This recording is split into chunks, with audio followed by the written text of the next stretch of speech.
All right. Well, I'm Wes. I'm Murray. And I'm Adam. And this is American Zero Podcast. I figured I went middle of the road. I knew he was going high for. I just quit. I was like, I'm done.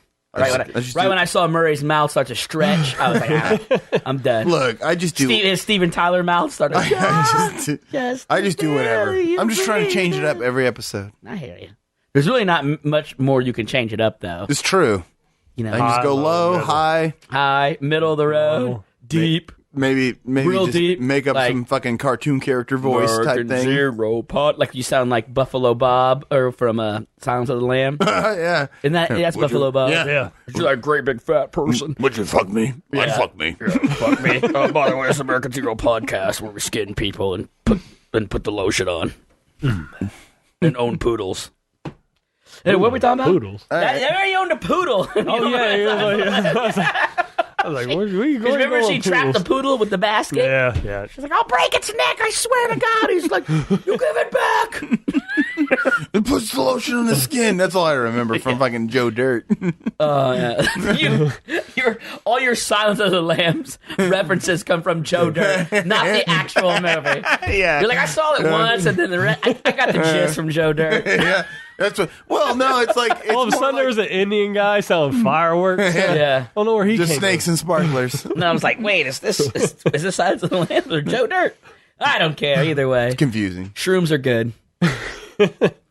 Anyways, let's get into some Las Vegas talk. You got some shit you want to talk about? I just want to talk about us going to Las Vegas as a whole.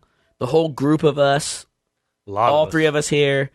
Everybody that we know is going, which is, we know what's weird is that it was oddly easy to get all of us to go this year. It's because life sucks. And we haven't done much like as a group lately. Well, we haven't gone anywhere. We haven't done anything. I think it also might have to do with just everybody just being older and being like, I think you're right, and just like let's just go and do tired something. of our kids. Yeah. Anyway. Yeah. No, it was definitely when you were like, hey, man, you want to go to Vegas? I'm thinking about getting a Vegas trip together. It was like, me and my wife haven't done shit together. We're in. Yes. That was funny. That was the first thing you pitched to her because I was here when you did it. And she was like, Vegas? And you were like, we haven't been on a trip together. And then she was like, I've been married for 5 years. I'll go. And, and I mean, from her perspective, I get it. She don't know anybody that well. And that's, my fault. But, we're going to go. We're going to have fun. We're going to get drunk. We're going to do things. Adam's brother-in-law is going to go with Adam's sister. He's not just coming by himself. But he's coming, but apparently he was on the fence because he was scared of the coronavirus. And I wanted to talk about just the corona as a whole and what everybody thinks, how everybody feels about it. Murray, I'm going to let you take the floor first because I'm sure you always have. He's itching. Yeah, you have good. Well, you always have good opinions about. Well, these things. no. My thing is with the coronavirus is that everybody's freaking out about it, and okay, my thing is like, yes, you should be cautious of that. But what I point out is the people where my issue is that nobody seems to be acknowledging is that as of 2020, the flu. Just the fucking flu deaths are up 65% just this year, and there's been over 100 children that have died. I think they gave us the wrong flu shot this year. Is what it was. I honestly think they were they guessed wrong. It was the one that was. But my whole thing is that with all that stuff is that it's everybody's like, oh my God, the coronavirus. And I'm like, no, every year. My thing, everybody's like, you should be washing your hands. You should be doing this. You should be doing that. I'm like, no, you should be doing this shit every year. Why does it take some virus no one's ever heard of? And that's part of my thing is I have two conspiracy theories about it. Is one, I believe that you have the whole idea is it's a virus no one's ever heard of. In the masses, most people have not heard of it, so it scares the shit out of everybody, and it gets them now I'm going to pay attention. And then on the other level is that it's fucking tanking the economy, so your biased media, which I'm not saying is from a left or a right point of view, let's be real, the majority of media companies out there tend to lean left. And, you got Fox News, and that's about it on the right. why not? Why not? OEN or whatever the fuck they OEN. They're like the other one. But why not continue to tank the economy? Push this narrative that tanks the economy because it makes Trump look bad. Oh, it does 100%. Yeah. And like I lost a lot of money this last week. And I was telling 2 weeks. Yeah, and I was telling Wes, it's like if I was a politician, I'd be running this up a storm because why not? It makes it'll help you win. I was like, it's genius. Do you think Bernie should be out there and be like, the coronavirus is very serious. Yeah. Not only will you catch it, it'll also make you incredibly rich. Yeah. And being rich will make you a bad person. Yeah. Vote for me. That virus is. I mean, it's on like all the Lysol bottles. It's been around. It's just like a new strain of it, I guess, is what it ends up. Yeah. Like if because that's what one of the guys at work brought in the Lysol bottle from the bathroom, and somebody had highlighted like coronavirus on it, like so Lysol kills it. Yeah. But it's, I guess it's a new strain that's taken over or whatever. My question is, who the hell took it into the nursing home in Washington? Have you ever heard? No. Because like all of a sudden, like 8 people all those old people in the nursing home in Washington are dying. There's like 8 of them that have died or whatever. And I haven't heard how, was it just like some maintenance worker got off a cruise ship and just walked in and was like, they should have hey, tested how you people. doing? And just started touching everybody. It's like, but so now that's how it starts in the movie. Yeah, there's like, that's what it is. It's just like somebody just happens to walk off a boat and goes into a. But it was like I never heard how that started, because that's like the big Washington part. A vendor at the XFL game in Seattle reported having it, and he was handing out popcorn. I don't know. Yeah, and he was a vendor, and he got sick, and they're like, he's got it. Up. So who knows? So then you got to be like anybody who raised anybody who raised their hand for cotton candy's got to be tested now. Well, you got like people like my mom that are like, my mom was contemplating going to LA with my sister on a trip, and the issue my mom has is that, you know, my mom has COPD, so she's a high risk person. What is COPD? It's just some fucking like breathing issues. I really? don't really know. But it's easier for her to contract like the flu and if she gets respiratory problems. No. If she gets a respiratory it's illness, a respiratory illness. It's like if you got corona is a respiratory illness. If somebody got with COPD got pneumonia, they're going to have more problems. She's more. That's the thing. That's one of the things. Trouble breathing. I understand. I was trying to explain to my mom. It's like I think the panic is ridiculous, but like at the same time, I was trying to explain to her, it's like, from your point of view, I don't think it's irrational to be this cautious. I was like, because you are the demographic that are more than likely die from it. Yeah. And that's my thing. Me and you and Adam might get it and just like get over it after a certain period of time. I'll beat it. I'll beat the shit out of it. But like, I know I will. She's gonna die from it more than likely. Wes would just drink the rain and be all right the next day. I guess whoop its ass.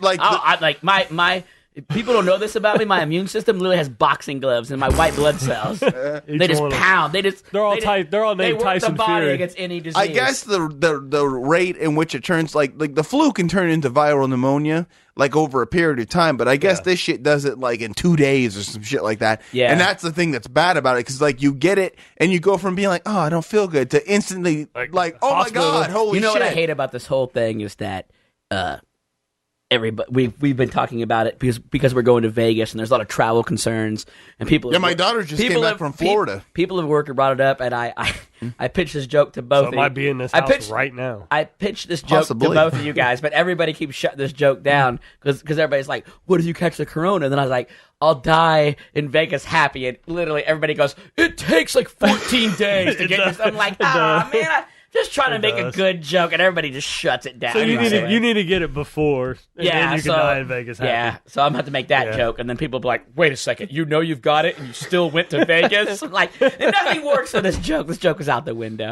Me too. Crumble it up. Throw it in That's the next throw it in my joke basket that's filled all the way to the top. That'll be the next Corona hashtag. It'll be the new Me Too movement. I got it too. Me too. Me too. I'm confused. Is this about Corona or women's rights? Both. I was raped and I've got Corona. What? I went too far. Good luck. Too far, man. Too far, man. Too far. Too far. I'm very excited about Vegas, though. I am too. We've got 14 people going. That's more than a basketball team. So now I'm wondering who's going to make the cut. For those who First of all, I'm a starter.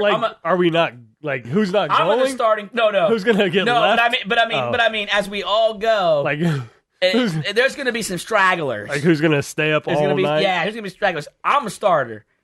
In fact, I'm a glue guy. Last time he was. I might not be Jordan. Well, I got sick last time. Yeah. I'm pretty sure it was a mix of the Andre and the buffet I ate. Probably not. It's probably the buffet. It's probably more of the buffet. By the way, Steve wants to go to that Union Station buffet again, and so do I because it was good. But I wonder if that is what made me sick. Is that the one where we stayed in line at to find out that it was only like a 50-cent discount?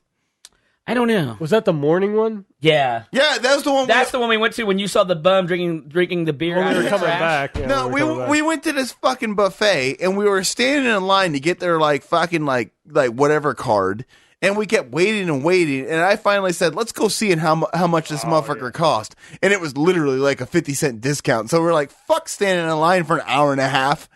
Let's just go to the buffet. Don't pay for it. Oh, maybe that's what we did then, yeah. It was good. It was that night you got sick? It was good. No, I got sick that day. Like, coming back, I just started feeling like shit. We were I thought it was the night before. We were gambling in the El Cortez, and you and Adam Larson, and I just said Larson. Schlink. Went to the baseball game? Going to the baseball. I was going to go with you guys, and I just started feeling shit. Right. I was out gambling. I just started feeling horrible. I remember because me and Steve stayed and sat at the blackjack table. You guys sat at that table. And we went to the game and came back, and you guys were still there. I sat there on $20. That's what made me like, all right, Fremont is the best place to just hang out. Yeah. Like if you want to just hang out with your friends, take over a whole table, like even a craps table, you can do it down on Fremont. Yeah. Especially during the day or early evening. Man. Yeah, because when we left, we went to the baseball game at 3 o'clock, 4 o'clock in the afternoon. You came back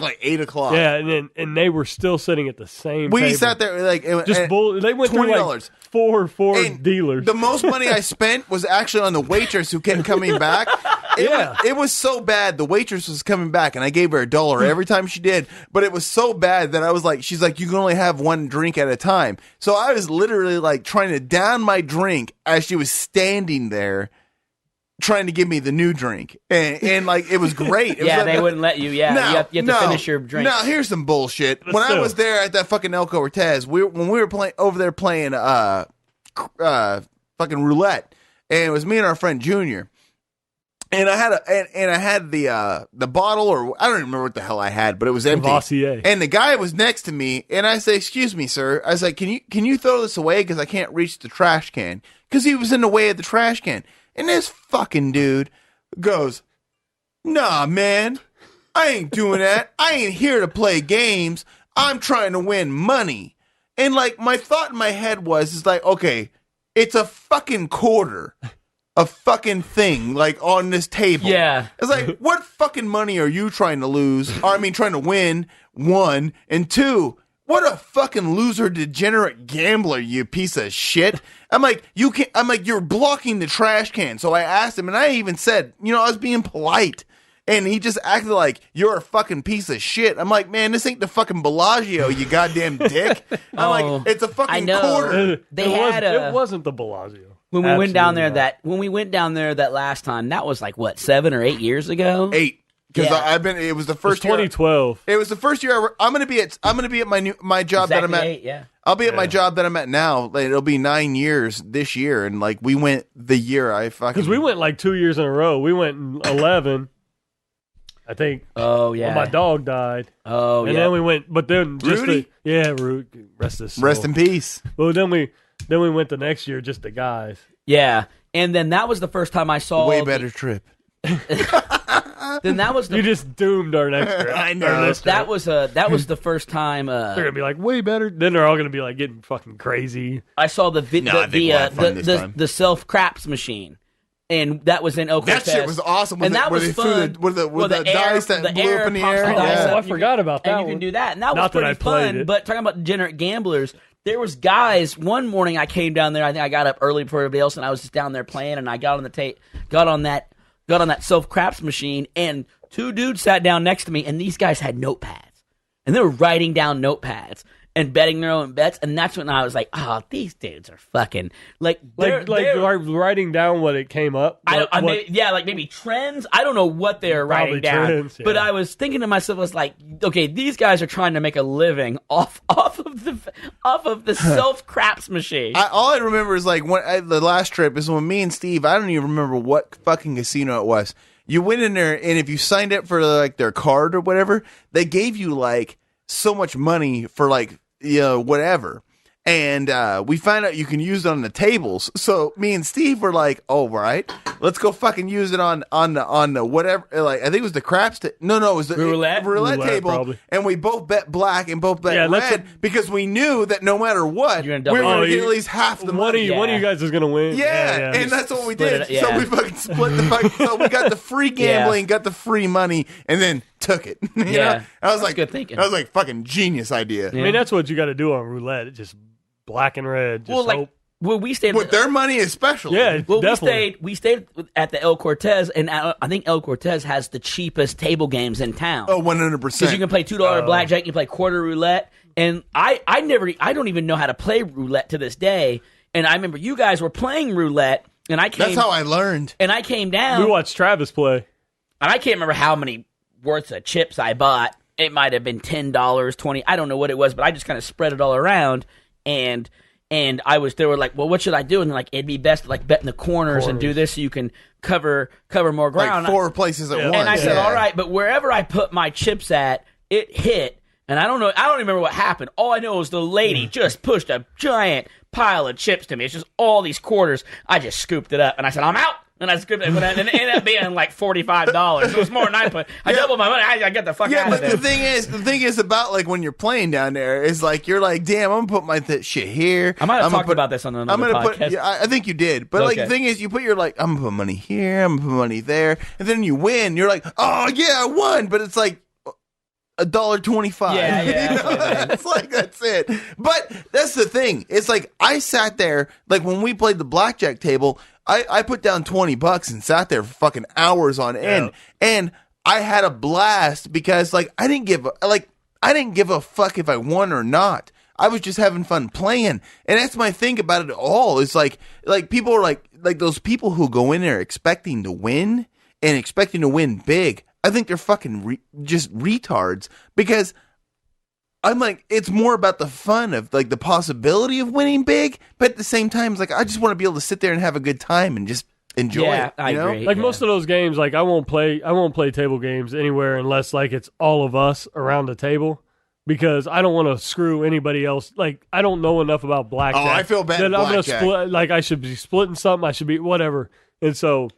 I don't want to screw. I don't want to take somebody else's card. But that's what it was when we were saying. And so when it's just us and it's just like we surround the table, I was like, I don't give a fuck. But that's the thing. Me and Steve were sitting there. I'll take your card. You don't know if I took your card. I don't know when to split. I don't know any of that stuff. Dax would be the only one that would know. Steve helped me out with that stuff. I don't know when to split. Steve was like, "Hey, split, do whatever," and that's why we had a good time. One thing I want to let you know though is the Glitter Gulch is closed permanently, so we won't be sucked in there this year. I'm gonna say this: like we won't be sucked into the Glitter Gulch.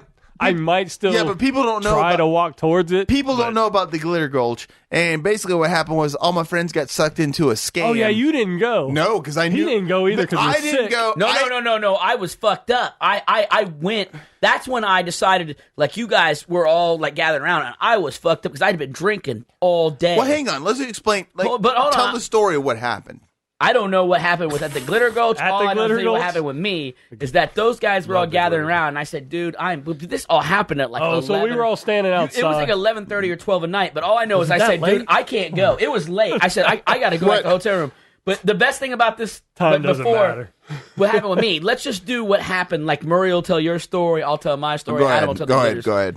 Me, I was walking home, or walking home, walking back to the Cortez, Dude, that's back to my hotel room, and I was fucked up. And I just remember I was on my phone, and I was just walking forward, and all of a sudden I started to lose my balance, like going forward. That's when you fell. Yeah, I go, oh my God. On Fremont? On Fremont, in front of a whole bunch of people, I slid like I was going into second on Fremont. I go, I just lost. I was so into my phone.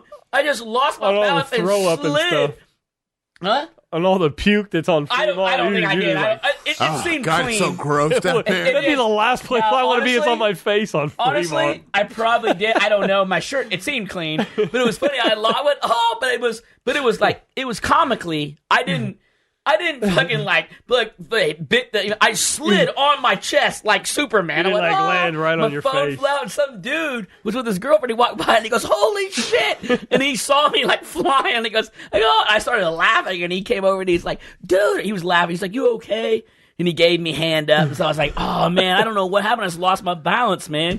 And he's like, oh, it's one of those nights. I said, yeah, I'm messed up. I'm just trying to get back to the hotel room. He goes, I feel you. Then he helped me grab my phone, and the back of my phone flew off, and I had to put it together. That's how long ago that was. He had a back of a phone. I know, right? That's what I was thinking. Now let's go to Murray's. His whole battery. Murray's side of that night. Okay, here's what I was told. Is that basically everybody went to the Glitter Gulch, and they kind of got railroaded into going to a specific area. Where were you? I was at the fucking casino. Tony Roma's? No. I was still Don't tell Adam's story. Tell your story. Yeah, I'm gonna Why tell weren't my you story. there? Okay, first off, I didn't go to the strip club because, as I tried to fucking tell everybody before we got there, I said, you want to be careful when you go to strip clubs here because they rip you off. Everybody acted like I was a fucking moron and ignored me. They went to the fucking Glitter Gulch, and then what happened was... I blame my friend Schlink. He's a giant pervert. They went to the Glitter Gulch. And he'll lie to you. And then I guess there's this area that's like, in the way it is that once you pass a certain threshold... Come on, Mike Tyson. You're in. A certain threshold, there's a sign or something like that says basically you're obligated to pay so much money. This threshold. And I like this. and if you pass this threshold, you will pay. And they all did, but the chicks kind of weasel you into it is what I guessed. And I have heard this shit, and that's why I said don't go to the fucking strip clubs here because you'll get fucked. And everybody was like, "Oh, whatever, you don't know what you're talking about." Well, they went. I didn't. They all got fucked. And they hated it. And I had a good time. And they were all mad because they ended up paying fucking $80 to go fucking sit in a booth. Did Travis? So Travis was with you? Yeah. Okay. No, Travis didn't go, I don't think. Oh, but I think it was me. It was the rest of the group. Here's the real story. So it was me. I think it was me, Slink, Corey. Wait a minute. You know the real story and you let me tell that bullshit story? No, your whole. I just let you tell your whole little. Do I have the right idea? Yeah, wait. you have a. It's a pretty good idea. So my understanding is right. Wait a second, but you didn't tell us your story. What happened? See, I slid on the sidewalk and went home wasted. Where were you at? What did you do? You heard? Oh fuck! I don't even remember. I don't know if that was the drunk spaghetti day or not. I don't know. He might have been back in his hotel room. Which, by the way, my spaghetti all over his chest. Wife has already said. It's like, we're not going to do anything together. You're going to be too busy having spaghetti all over your pants. Probably. I honestly might just buy a plate of spaghetti before we leave and just throw it right on your pants. Just dump it on It's good luck. Spaghetti If this is your first episode, folks, the last time I went, I somehow went to a buffet, spilled spaghetti all over my pants, had no clue, and didn't even know until the next morning when I woke up that I had spaghetti all over my pants. Anyways, go ahead, Adam. Explain the Glitter Gulch. Okay, so I didn't realize you were there. I don't remember who coerced us, or I wanted to go to a strip club in Vegas. Yeah. So I was like, all right, I'm in. So you walk in, you pay your fee, you pay your like cover, which I can't remember what it was. It might have been like $20. I heard it was high. I think it was probably at least $20 for the cover, right? So when you walk in there, they set you right by the stage. So they put you like, oh, these are the open seats. And so they put you right by the stage. So then you're, if you ever been to a strip club, you like if you go to the stage, you feel like you're sitting there to tip. Yeah. And so they don't even wasn't it like they don't let you walk in and seat yourself. They're like, all right, these are the open seats, and they put us right by the stage. Was it empty or full?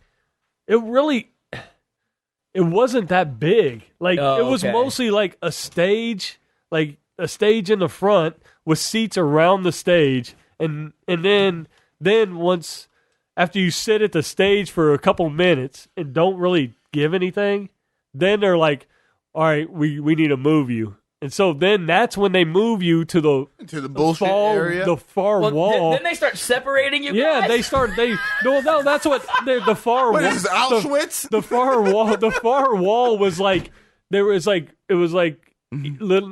open. You could see them from the front, but they were all separated like a urinal, like a stall. There was walls in between. So I couldn't see. Slink was right next to me, but I couldn't see, what he was paying for, type of thing. And, but I could hear people. On Corey was on one side and Slink was on the other, and me and Corey were like, no, because they move you from the stage and they're like, all right, now we got to move you over here, and we're like, okay, I don't understand what's going on, because when we go to a strip club in Topeka, you just sit where you want and just hang out, drink, do whatever you want. This was like they funneled you to the lap dance areas, and so me and Corey didn't spend any more money. I heard Corey was angry. Yeah, he was mad. They kept trying to get him to do a lap dance and stuff. And when the chick came over to me, I was like, this isn't what I came in. I didn't come in here to do get a lap dance. If I wanted to, I should be able to pick who I want to get a lap dance, not just them send somebody over. So it was but Corey was in the next stall or whatever you want to call it, yelling at the strippers and stuff. So from my perspective, I paid my cover, which I expect to pay at a strip club, but I didn't pay anything else because they were trying to force me into getting a lap dance. Then why and I wasn't did going you to get do away with it and Corey didn't? Because Corey acted like he was so fucking mad. I don't think he paid anything. I think then why was he so mad? Or maybe he did. No. I thought there was something where they ripped you guys off at the end, where they were trying to charge stuff to your credit cards, there was something that happened where I was told Schlenk got charged a shitload. There was something where you guys had to give your debit cards or something, and to get to do I don't know what it was, or they needed your card when you went in, and then when you got those lap dances, you were trying to leave, and they're like, well, you're charged this, and you guys were like, no, we didn't get it. We didn't ever got a lap dance. We didn't want those, and they guys were like, well, that's $50. There was some sign that said maybe I did get over, or maybe I did get charged for something, but I know I didn't do the whole lap dance thing. All you guys in there got overcharged on your cards. You had to give your credit card, yeah, maybe that's what it was, or your debit cards. But I know Slink actually got charged a fee. Yeah, it was really high. But everybody, you guys were all mad as far as I can remember. Corey was about to throw a beer bottle at the glitter gold sign, their neon sign. And Steve had to stop him. And every time Steve does one of these things, he feels like a fucking hero. You know what I mean? One time he stopped a fight at a rec center between our friend Nate and some other guy. And Nate picked up the rock. All that dude did was slap the rock out of his hand. And Steve just slapped the rock. And Steve's like, you see that? I slapped that rock out of his hand. Nate was going to do something fucked up. I'll be honest, though. He slapped that rock out of his hand. Nate was going to kill that dude. He might have. And Corey was going to throw the bit. But I like when I was talking to Schlink the next day about it. And Schlink, sorry, I was burping. And Schlink says, I'm glad you weren't there, Wes, because you would have made it worse. And I go, really? Worse than trying to throw a beer bottle at a neon sign? I don't really see that in my repertoire. Yeah, I can't remember exactly. what I was trying. I know that we weren't happy with the way we were treated. So I just think the glitter gulch. It's a funny thing to bring up now, but the fact that we were talking about it going to Vegas that year, we got to go to the Glitter Gulch. It's right down there on Fremont. It's the name. And I said, I said, don't go. And everyone was like, Murray's dumb. I don't remember you saying don't. Oh go. no, I fucking had said. I remember you like tapping me on my butt and saying, "Get in there." No, because I didn't fucking go. I was fucking Good luck. like everyone's Good like, luck. hey, we're gonna go to the strip clubs. Go and in there and be somebody. And I kept telling motherfuckers, you don't want to do this. And everybody acted like I was a fucking pussy, especially Schlink, who always acted like, Murray's fucking pussy about everything. Schlink had the best time. Like, whatever. That's why. In Vegas, he had the best time. What else do you want to talk about? Hey, I got something I want to talk about. Okay. It's let's get into like some movie shit. And have both you guys seen like the pictures that are coming out for the Batman with Yes. I've seen a couple. Okay, haven't studied them. Like on the last episode, me and him talked about how I feel like The mask the or mask looks like somebody made it in their garage. But now you got the car. And here's my thing. Like my biggest issue with all of it is like seeing it as like I don't know if it's from the comic book or not, but like the whole idea of like his Batman thing on his like chest, it's made from the gun that killed his parents.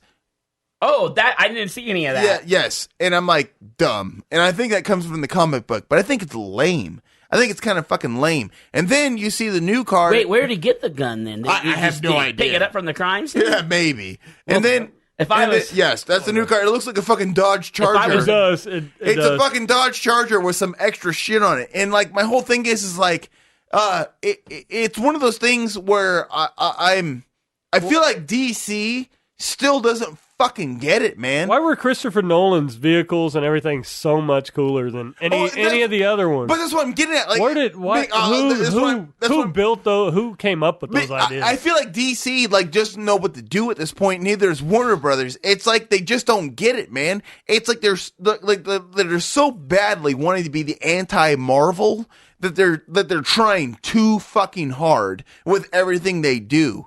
And now, I'll reserve a little bit of judgment because, like, with Pattinson being Batman... As you wear the Batman shirt tonight. Like, yeah, I do have it on.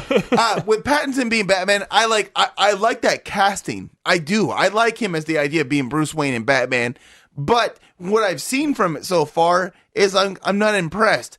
But you can't really say a whole lot about that because, like, I wasn't really impressed when I saw, like, the early stuff from The Dark Knight. They haven't shown you a lot. No, and that's why I'll reserve 100% judgment until I see the movie. Because The Dark Knight, when you saw the stuff from that, I was like, God, Heath Ledger looks fucking stupid. And then I saw the movie, and my brain fucking blew out of the back of my head at how amazing it was. And, you know, it's possible that's what could happen here. Who's directing this one? I don't know the motherfucker's name. I don't. Oh, really? Yeah, no. Well, that's what. Is it Tim Reeves? Is that his name? Yeah. Like when Batman Begins was coming out, at least you kind of knew who Christopher Nolan was and what he had done. You know, like Memento was amazing, stuff like that. So you kind of knew who he was. I don't. Yeah, like I said, I don't know who this guy. I don't know who this guy is. No, Matt Reeves. No, I agree with you. I think what makes Nolan's Batman so good though is because they are the most realistic Batmans out of all of them. You know, what is going on? Sorry. No. I didn't mean to distract me. No, Jesus. keep going. Just right. keep going. But no, they're I was like, well, God, my ear was a in my ear. I was like, I got a bug in my ear. What was going on? We had some headphone issues. They are the most realistic Batman movies, and I think that's what Nolan was going for. You know, the Joker was a great bad guy, but he was kind of a realistic bad. He was a psychopath, terrorizing the city without any superpowers. Batman was using everything he had based on the money that he made, being Bruce Wayne, and that his car, his Batmobile was, you know, he used it as a, you know, from his own Wayne stock, being it was a military car that got scrapped. You know, I think that's what made the Nolan ones great. Is in my opinion. And I haven't seen many. The Tim Burton ones are pretty comic booky, but they're good. They're dark. They're dark comic, and the rest of them are Batman Forever. And Batman I don't even think I got past. I don't even think I got past Batman Returns with the original or with the first level of them. Like I never saw the Dr. Freeze one, the Poison Ivy. Fucking awful. I didn't. None of them. Actually, they all started looking real hokey compared to Michael Keaton's Batman, and I didn't have any interest in seeing. Okay, I love Batman and Robin, but like it's a pile. Is that of the one shit. with the good soundtrack? with like Seal, Kiss from a No, Rose. that's Batman Forever. Oh, that's Batman No, Forever. no. It's the one with Arnold and shit in it. Like I like that but soundtrack. that's what I love about it is that I don't know if the you movie was any good, but Do you that like soundtrack's that pretty good. soundtrack or just that Seal song? I like that Seal song. And then there's Was there another one?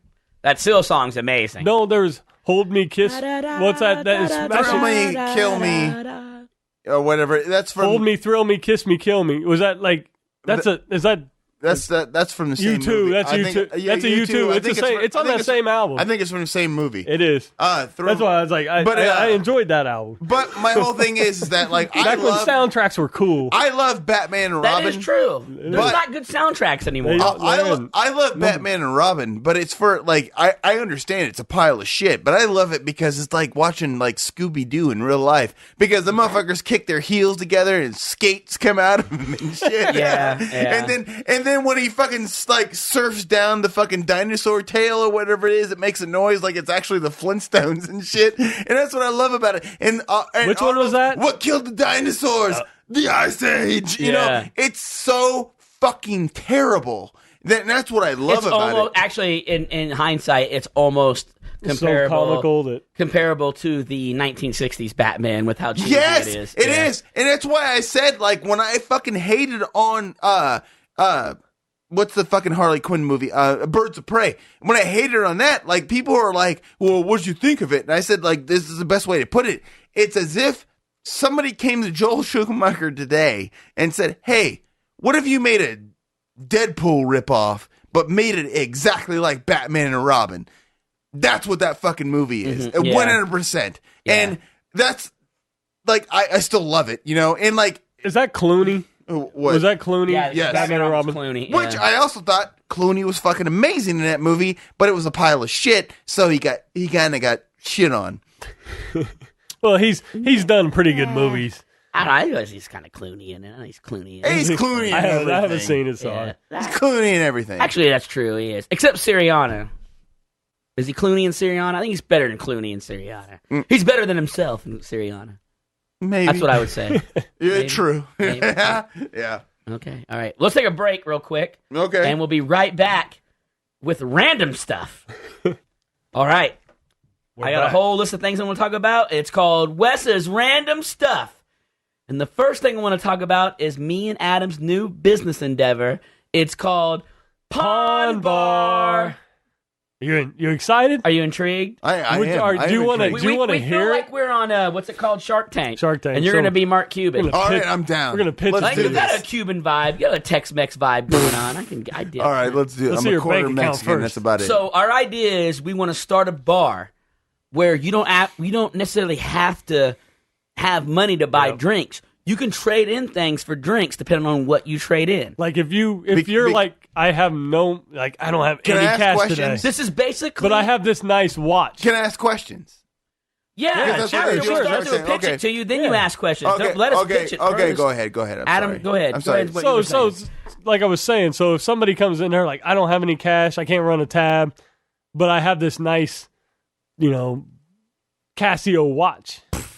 It could be worth.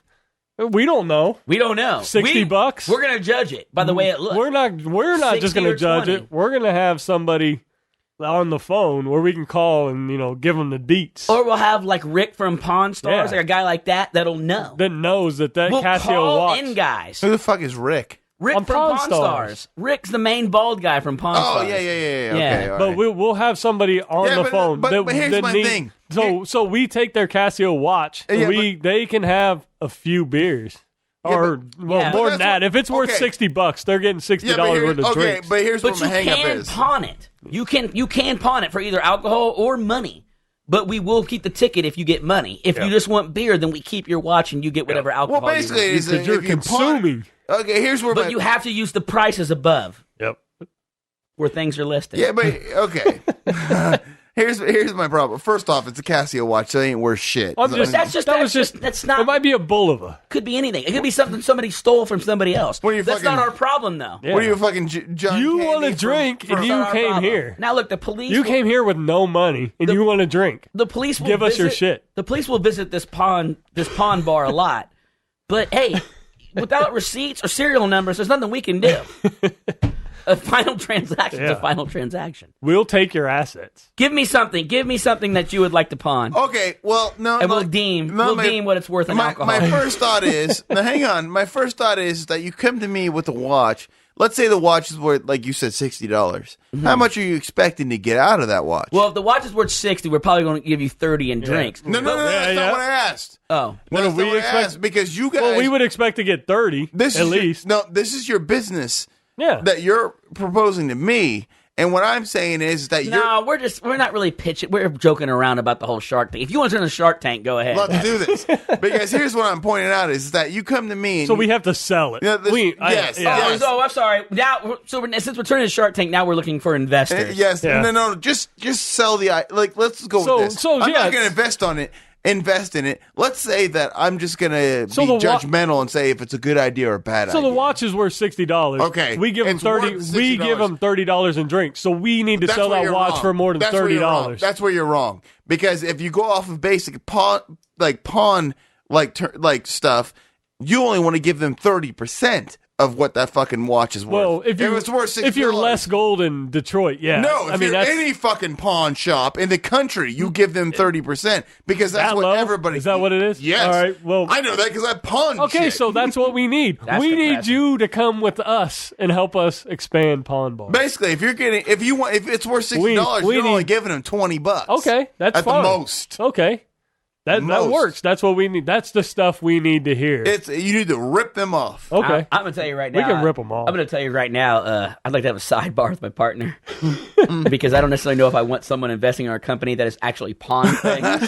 Yo, is that what it is? He knows how they rip them off. It's before it's financially stable. Oh, okay. He knows how they rip them off. No, I like just okay for but the pitch you where the inside would look like there would be a bar like a Cheers bar, right?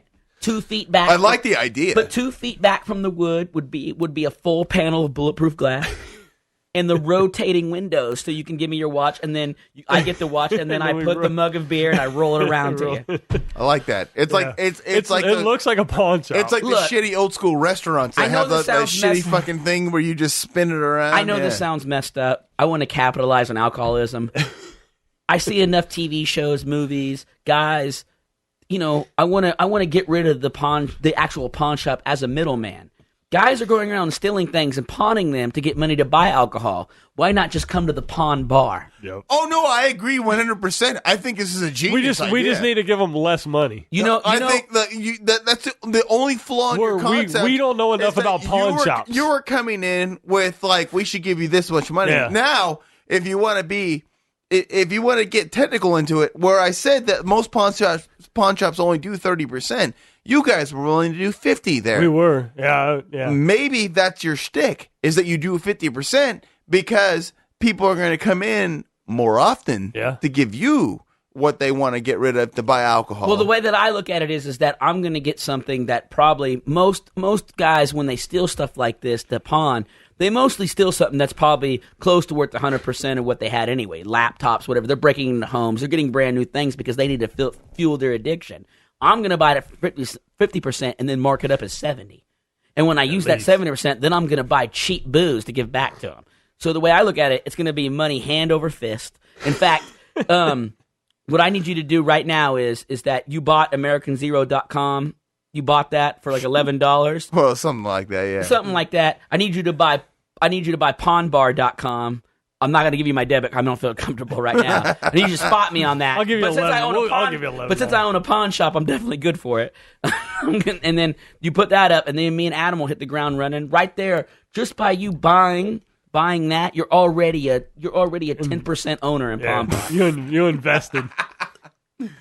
You're on the fence. That's all I need. He likes the idea. Me and Adam, we're going to go down in the elevator. We're going to get some blueprints. My wife hated it. In 2 weeks. Well, your wife, she doesn't. It would be part of the idea. Your wife's a hard worker. She's a blue collar guy. She doesn't want her money thrown away on. No, she's not a risk taker either. No, I like the idea. I just think we need to iron out. You have a piss poor execution of the idea. Yeah. You think it's a piss poor execution? Yes, because first off, we were like 12. We were like 12 beers deep. You want to give away that's not an excuse. You want to give away way too much. You want to give away way too much for what you would actually get. So you think we should make everything lower? I mean, I guess that's true. We can do that. We are dealing with That's why we addicts. need investors. How about this? You say, like I said, We need like advisor. most I'll give you advisory fees. pawn shops want to give you 30%. Well, instead of 50, which is what you were at, go to 40. Go to 40. It's still higher than the average pawn shop, but it's less than 50. I mean, 50 is a big amount. It is. Now that you say but that. also buying the wholesale beer and marking it up just to get That's free, true, too. just to get free merchandise to you always sell mark at a up the higher drink. price anyway. You know what I mean? Drinks are marked up big time. That's the thing. Especially hard alcohol. You can make a lot of money off of hard alcohol. You can probably mark your alcohol up a little bit more than the average guy does at his bar because you accept pawn. Yep. But not only we're accepting pawn, we're also accepting alcohol for pawn. So if you come in and you've got a keg and you want a laptop, maybe that's a deal we can do. Ooh, that's a good got a idea. I full like keg? that. See? I like that. It's Because like we can make a lot more I got a money bottle on of rum here that's Now- from Lee Iacocca. What can you give me for that? First of all, you got to prove it's from fucking Lee Iacocca. I don't know how you're going to do that. I don't know how the fuck you're going to say. But what a weird name to rep a Lee Iacocca. Oh, it's from The Office when they had the rum, when they had the fucking scotch or whatever. It's from Lee Iacocca. Oh, yeah. yeah. And his failed experiment, the DeLorean. Yeah, that shit. No, I get that. I like that because if you come in like with some fucking like, if you come in with like one of those Dan Aykroyd vodka skulls, and you're like, how much can you give me for that? And you're like, oh well, I can give you this $50 or whatever, and all that kind of stuff because it's worth $100. Yeah. I like that. $40 best I can do. Yeah, I like that. Yeah. There you go. It's not a bad idea. We might have stumbled on something. The key is look, you want to invest, that's fine. What I need investment is in that bulletproof glass and that rotating. However, I feel like the this biggest is the place that can get robbed. I feel like the fairly biggest problem easily. you're going to run into is that most people are just going to be bringing in their household goods. Probably. In order for you to give them how much can I alcohol. get this for this spatula? But that's the thing. Nothing. I feel like maybe a half a shot of most wanted. I'll pour you the mat All the way. mat drink or whatever it is, the stuff off the mat. you're going to have the train wreck. Yeah, you're gonna I'll have give you. to have I'll take two your spatula businesses. for that. It's going to be two businesses. You're going to have to own a bar. And a pawn shop on the back. We Yes. talked about that too. Remember? Yes, you're gonna have to- yes. Remember we talked to. That's right. The other side of our building is the pawn shop I where forgot we about sell that. everything. Yeah, that Because was- then you also run Yeah. into the problem of like, well, I just want to pawn this for like a cake. I didn't forget. We did. We talked do have about an actual that. pawn shop right behind. You know have how- to. You Yeah, know how a we lot of did. people have That's what we talked about. like laundry bars. Yeah. It would be a pawn shop on the other side. Yeah, I feel you. Yeah, Okay. we did talk about that. You'd We just have forgot to. we forgot to pitch that You'd part have to to. you. And then Or no, here's the other thing I'm thinking. Maybe not have the whole full bulletproof glass thing. Maybe just have a regular pawn shop and on the back side's a bar. But when you pawn it to me, It goes straight into it, in a like tube like that's- yeah, like you throw the watch in a tube and then I pour shoots. your beer and I throw it through like a bank, like a vunk or like a rotating door on the other side, and we buzz the guy into the bar on the back side. He buzzes in, he comes in and gets his beer out of the rotating door. I like that. Pawn bar. I do. I know. I like that idea. 100%. But like you just safety first. You have to keep in mind you're running two businesses. Yeah. The pawn bar and the pawn shop. Well, there's two of us. One can run the pawn books, and then one can run the bar books. You'd have to. But like I like the idea. I think it would work. I was like, because let's be real, there's enough degenerates and pieces of shit in this world. They'd be like, I'm gonna give you my kid's toys. That's And- where we were coming. and- Here's my kid's Xbox. And I need a obviously, 12-pack. and obviously, where we are looking for good real estate for low prices in bad spots of town because that's probably where we can really capitalize on our business. gentrification. I get it. Yeah, all right. Why not? Yeah, Everybody else get- does it. Yeah, move Why them- wouldn't we? Get the minorities out of there. Make sure you get us that capitalism at website. its best. Yeah. we gotta trademark this shit. Preying on the weak. We gotta get this trademark though. All jokes aside, actually, He's like, it's not a bad fucking idea. I think this shit would work. We're gonna take the LLC for himself. Next year, Bird's gonna be like, I gotta wait on my taxes. I got an extra LLC. There's a pawn what? bar in Scranton. Oh, I stole a pawn bar from you guys. Yeah, like as much of a joke as it He's all is. opening it down on the corner. Like of the that's the sad thing about things. Is like Remember last year when you asked where that liquor store was at? It's I was like, yeah, the one that's like a block away on the right. He goes, yeah, that's my pawn bar now. Oh. that's the sad thing. Is like like as much of a joke as this is. I think it probably would work. I think people would pawn shit in just to get alcohol. Oh, like whatever. I mean, like motherfuckers. They do anyway. Motherfuckers sell their souls basically for fucking They drugs. do. They do. Why wouldn't they for fucking alcohol? Look, you can't help these people anyway, right? Might as well just take what you get from them. We stumbled on something. Honestly, you laugh, but you would have to approach it that way. You would have to approach it from the point of view of like, I understand that I am basically I'm running a business. Succeeding off the decay of society. That's what it is. You'd have to be okay with the worst of the worst from a being your business. With taking this little girl, this person's American Girl doll. From a monetary standpoint, it's a great idea. From an ethical and maybe more standpoint, it's an awful idea. Yeah, we might have protesters out front. It's definitely ugly America. It would be. Yeah. But, hey, man, we got to make our bones some way. Thanks for listening. Whatever we can do to get weekends off. I'm surprised we kind of sold it. Look, I'm sick of working on Saturday. It's sold, yeah. There we go. Like there's some tweaking that needs to be done, but yeah, for the most part, yeah. I agree. I mean, you got tweaking and the fact that you just have to realize that you're probably going to go to hell when you're done, but that's all right, you know. Yeah. Whatevs. If you felt like you were already going there anyway. No, by the way, might get an in with the devil. Devil be like, oh, you guys were those guys that started that pawn bar. If it made us not a decent only amount did of money, you give me souls by feeding degenerates more alcohol, but you guys like to party and make money. So do I. What if so he started his own pawn fucking shop? He's like, I ripped you off. Here's my pawn bar. And we're like, I think you do better, devil. What the fuck, man? I thought you'd love my pawn bar. It's like, well, you're wrong, devil. And me and Adam here to help. Then it turns into the devil pitching pawn bar to me and Adam. It's Shark Taking Hell reverse style. We are now Tex-Mex Mark Cuban, and he's Devil Adam, and he's Devil Adam and West. Tex-Mex Mark Cuban. Yes, yes, I like it all. Sold, money thrown at you. All right, let's get on to the next one. What's the next? Nobody steal our idea. It's too late now. All right, the next idea is well, the next thing I got is spending a lot on groceries and fridge still looks empty. Have we all done this? Oh, shit, man. Yeah. Like, dude. Isn't it depressing? I have 900 kids. Yeah, and I'm single and it happens to me. Every fucking time, like, me and my wife are like, okay, we need to do groceries. And I'm like, let's be cheap. And then it ends up being $195. There's no cheap. And I'm like, what the fuck? And I'm like, Even how Aldi. long is that going to last us? 2 weeks. Okay, first off, I've been to fucking Aldi's. And that fucking place, here's the thing. You end up fucking eating up in gas any of your savings if you don't live on that side of town. Well, you do. Yeah. Living way But, out here. I've been there. And, like, don't get me wrong. They got some cheap shit. They but do. at the same time, if you're also willing to, like, take a chance and try their cheap shit, because some of it's like, I don't know about this stuff. I eat their meat. Like, their pork chops are decent. Their veggies are all good. That's what I'm saying. You got to try it first.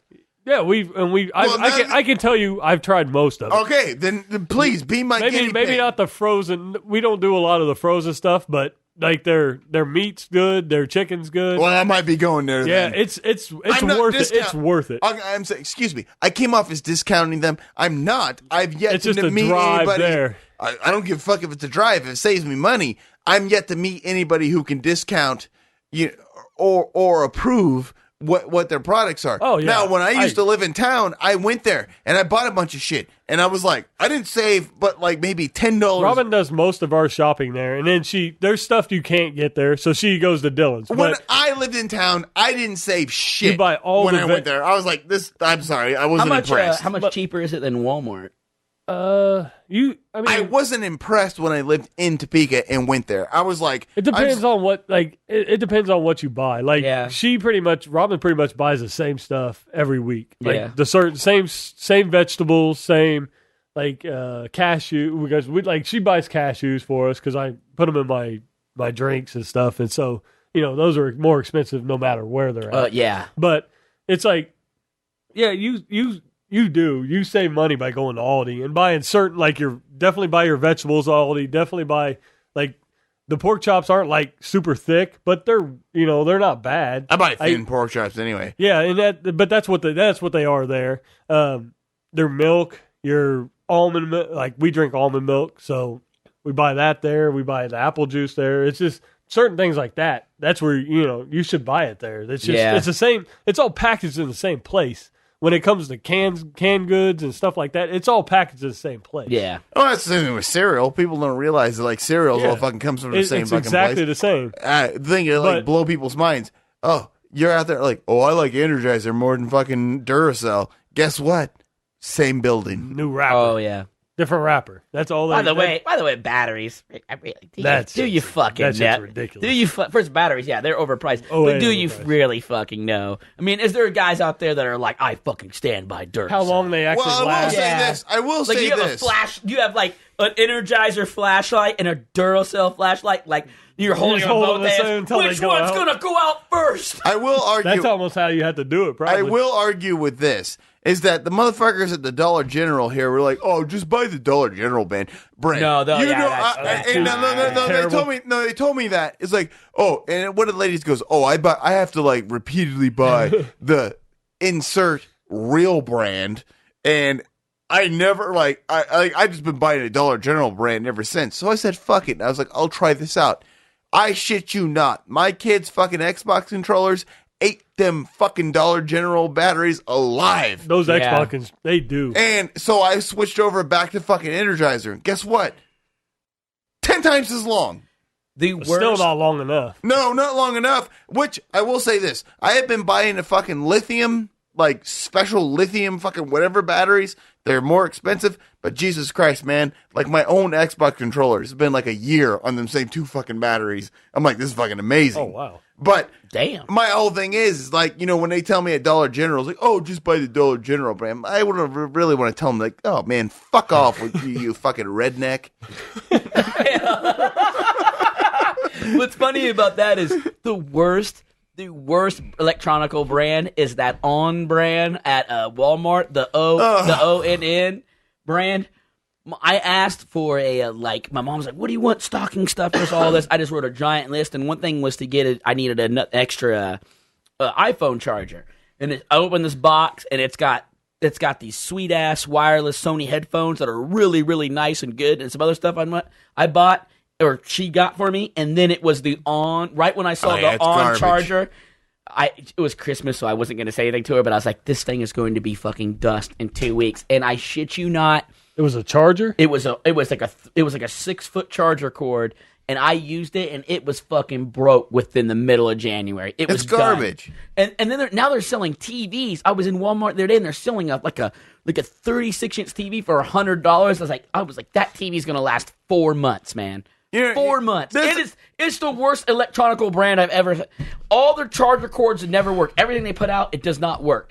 ONN, huh? Yeah, I've never even heard of it. I don't know if it's On or On. It's a shit brand. 50-inch it. Oh yeah, 32-inch for $99. Yeah, yep. I would not buy that. TV will be out. I've never even heard of that brand. Because I hadn't heard of. As soon as you turn the volume up, it'll explode. I hadn't heard of TCL and Hisense and all them, but they're actually decent brands. I heard their TVs are like Speed, and you only get up to 50, and then Dennis Hopper comes on. Wait. No, you fucking said the shit about. If you turn this TV Dennis down, Hopper. if you go over 50, Dennis Hopper comes on. No, you said the shit. If you turn this TV down, this TV will explode. You said the shit about Hisense.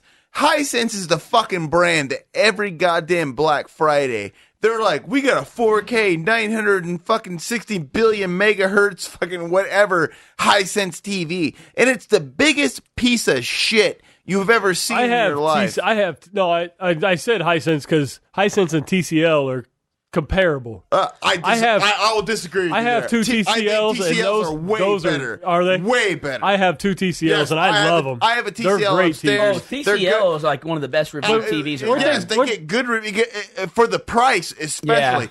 Hisense is a fucking garbage. Are they both Chinese brands? Well, probably. I don't know. TCL. I think my thing is what really very dismissive of the Chinese market. What upsells TCL, I think, also is that they have like the Roku shit always built into them. What I read about those two was like, especially TCL, was that that they were making components for like American TVs, like Sharp and stuff like that, and then they decided to make their own TVs. Oh, is why they're like, screw it. We might as well make a TV instead of supplying all the components for everybody else's. People don't realize it's like, go back years. So they've been doing it for years. Go back years ago when everybody was like, oh my God, Sony TVs are amazing, like the HD TVs and stuff. And then, like, what was going on is, like, all the Sony TVs were fucking made by Samsung. And then Samsung was like, fuck you. We're going to fucking make our own TVs. Now Samsung makes, like, the fucking most glorious fucking television.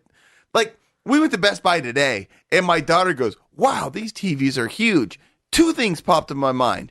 One, the fucking TV she was looking at was, like, $2,000+ The other thing that popped in my mind is that, like, how big was a $2,000 TV? Oh, it was fucking, I guarantee you, it was twice the size of the fucking TV I have here. It was like a 70-inch? It was fucking huge, man. And, like, I told her, I said, I said two things, Mackenzie. I said, one, you ain't going to get me to spend that much money on a TV. And two, what the fuck is the point to a TV that goddamn big when I sit 7 feet from it, That is true. I can't get far enough back from those TVs. Unnecessary. Yeah. It's like if I had a big-ass living room and it was far enough away, I'd be like, okay, I get it if I made enough money. But at the same time, I'm just like, one, I don't make enough money. And two, I don't sit far enough away. I don't care. First of all, TVs that expensive are a really bad investment because TVs get considerably cheaper. When I got that inheritance from my uncle that passed away, and I bought that $3,000 projector, $65 projection screen that ultimately got stolen when someone broke into my house. That TV now, Adam had a big projector screen that he bought. What'd you buy that for? $1,100. $1,100. That basically they look like shit. They would look like shit now. No, and you can get a TV for that much that looks way better now for 4 times less. I had an HDTV before all you motherfuckers did, and I spent almost $2 fucking grand on that thing. And that motherfucker was a 1080i, and it was only 42 inches when I bought it. And you had to wheel it downstairs. And it was fucking, no, I didn't, thank God. But, like, that was just like how early on it was in that technology. And now it's like, it ain't shit. Like, that fucking TV I have right there is a goddamn Vizio. No, I'm talking about the one right here. It's a Vizio 1080p. It's 120 fucking hertz. It's fucking amazing for, like, fucking video games. All that shit. Everything you want to do. It's 1080p. And, like, a lot of people fucking bag on it. Oh, it's a fucking Vizio. That's one of the things I point out to people. Is like, actually, I have a problem with Vizio. I was like, if you fucking actually go out and sit down. TV talk. If you do your fucking research, I don't care what brand you go into, you can find the most glorious fucking version of that fucking TV in whatever price range you're looking for. That one right there is amazing. Now that motherfucker over there is a Samsung. It was expensive as fuck, looks expensive. I can tell you right now that I love this Vizio, but I would suck this Samsung's dick if it had one because it's so beautiful. When the picture comes up, I'm like, it's glorious, and I spent a shitload on it. And that's the thing. It's like I'm pointing out. It's like, yes, money does make a difference in the TVs, but like I said, this fucking Vizio was like middle of the road good. But like I said, if that was buying groceries and don't fill your fridge. Turn it into TV talk. Is that where that's where that went? Yeah. That's where it went. Yeah, like you said, that looks expensive. How did it was get there? I have no idea. But it was beautiful. I can't remember. I said something about Hisense. So my next random thing is I wrote down, do veterinarians have to take a Hippocratic oath? And the reason I wrote that... The snake? Because I saw that video that's going around... Well, the reason I wrote that is because there's that video going around of a python that ate a beach towel. Yeah. And they're saving the python, and they pulled out a beach towel that's almost as long as the python. He swallowed it. Shit. He ate it, obviously thinking it was a rat. I don't know what he thought it was. I think that falls into the whole fucking video of, like, where the guy had the turtle, the sea turtle, and, like, that's where all the fucking, like... hoopla came for the banning straws because they had to pull a fucking entire goddamn like regular straw out of a sea turtle's fucking nose. But the thing about that shit blew my mind. But that is different because sea turtles being like I guess somewhat endangered and and being in the ocean and pollution, but like pythons, People are trying to get rid of pythons in Florida. They dedicate a time of the year in Florida to actually go out hunting them. Yeah. Hunt pythons. So this was in Florida. I don't know if it's in Florida or not, but I just kind of feel like to me, I'm like, pythons are kind of an invasive, but I don't know. Now, they're very, very, very invasive. But maybe in Florida. In Florida, yeah. But maybe it's a pet. No one specified on this video. Yeah, if it was but that's what I want to know is like with veterinarians, do they need to make a choice? Like, I'll help any animal that comes in here. I was like, well, this animal just shot my daughter. He stood up on 2 legs. Yeah, took aim. Yeah, he came in with a fucking 6-shooter, fucking shot him. And it wasn't like he stepped with a gun. He walked in. That moose walked in with a 38 between his knuckles, and he pulled the trigger. You goddamn varmint! It was malicious and intent, and I do not think you should save him. I think But as the veterinarian, like, hey, it's not my job to judge; it's my job to save. Judge later. Yeah, I saw the fucking video. Yeah. It is astonishing to watch that fucking shit come out. It's like, what the fuck? Like, 2 things go through my mind. It's like, one, you get the veterinarian like, wow, this is amazing. But at the same time, it's like, I start thinking about like, how smart is a snake? Where he's like, I'm going to eat this towel. I know. It's like 10 feet long, but I'm going to eat this motherfucker anyway. I know. And it tastes like cotton. Do snakes not know the difference between what a giant rat tastes like and a beach towel? Yeah. Why live this life, snake? You don't have any taste. Like, just hang yourself, because it's like, what the fuck? It'd be like right now, like, I'm like, man. He probably was thinking that when they pulled the giant towel out of his mouth. He's like, I should have hung myself with this towel. Like, I said, it'd be like the equivalent of a person, like they're fucking, like, their last 2 choices are like, do we eat a plastic bag or do we eat a cow? You know, it's like, it's like, oh, I'm gonna eat this plastic bag. Yeah, fuck being I hope when I'm reincarnated, I'm not a wild animal who has. Hopefully, if there's reincarnation, hopefully I keep my brain, like my soul, my sense. I'm gonna be a python. You're not a snail or something? Well, even if I'm a snail, I'm like, some common sense. I'm slow. It's me, Wes, but I'm a snail. I'm slow. I gotta watch out for birds.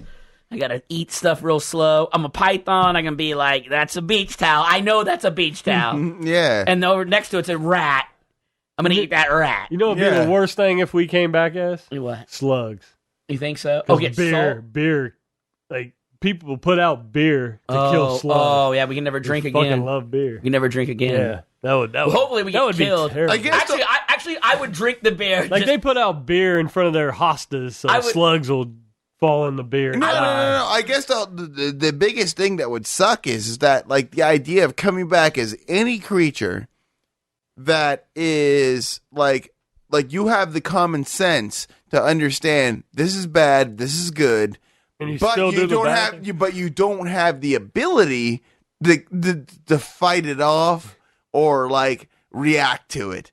It's like, hey man, I know this like shit over here is like, you're a slug. You're like, I know this is salt and it's gonna fucking eat me alive, but I'm gonna go that way anyway. It's like salt. I think if I come back as a slug, I'm hoping for reincarnation. You hope you die quick. Go for the beer, and I'll be like, look, I can't drink beer. I love it. I'm just gonna go for it. I'd rather just be dead. Maybe. What do you come back as after that? Like a rat?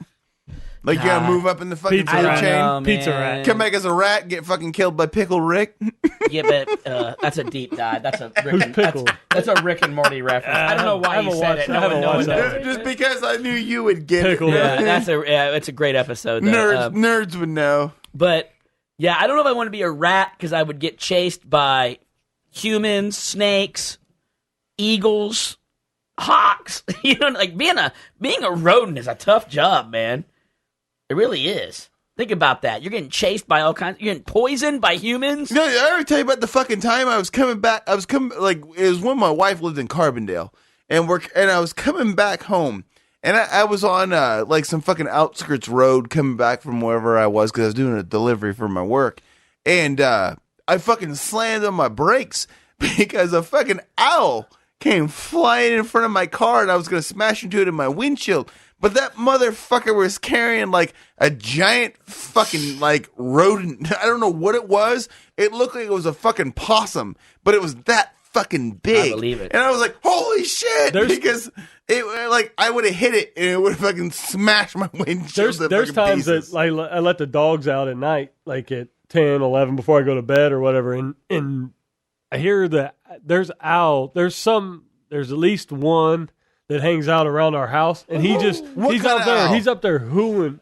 It is just a hoot because, like, okay, But here's some shit. But I'm like, Emma's not a very big dog, and I'm like, if he really wanted to, he could probably just fly over and snatch her. Go back. Just carry her off. You go back to when I was dating, like, one of my ex-girlfriends.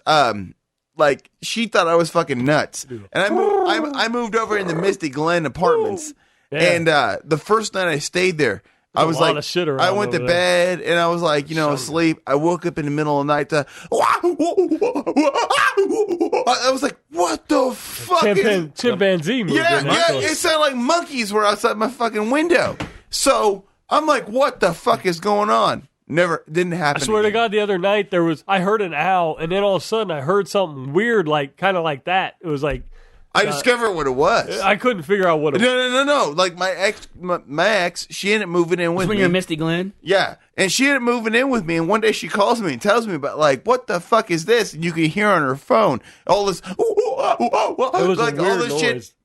It's a fucking barred owl. That's the fucking noise they make. I'm gonna have to look it up. And like I looked it up on Google. Like you can find it. Like I found the fucking owl, and they just make this fucking. Do they Do they do the regular? Too? Yes, but they make a fucking.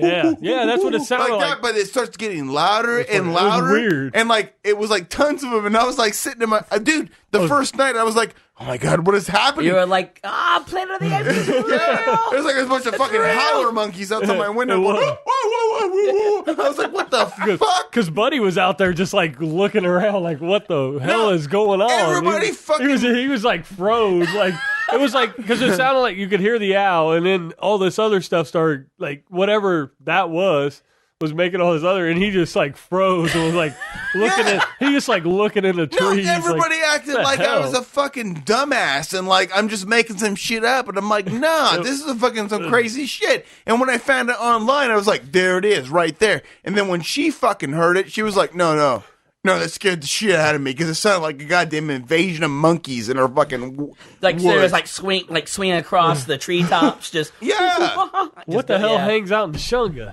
Yeah, that's exactly what it was. It's that area. It's like fucking just crazy. A lot of turkeys over there. If you want to go hunting, though, things are big too. Yeah, there are some big turkeys around town. All right, you want to go to the next one? Yeah, another one. All right, next thing is, should baseball stadiums have their outfield in front of a highway? I've always wondered this driving by the Royal Stadium. Well, the Royal? Well, the Royals one has one, but there's a lot of spring training videos, especially this. People hitting home runs on a highway? This last one where Bryce Harper blasted one into a highway. The highway is not that far from the outfield. I mean, it's not like he yacked it like 550 feet. I mean, he hit it probably 400 and it flew out, but it landed on the interstate, and I'm like, they could have hit some dude's windshield. That dude could have swerved, hit a guy. A fucking school bus could have flew off the road.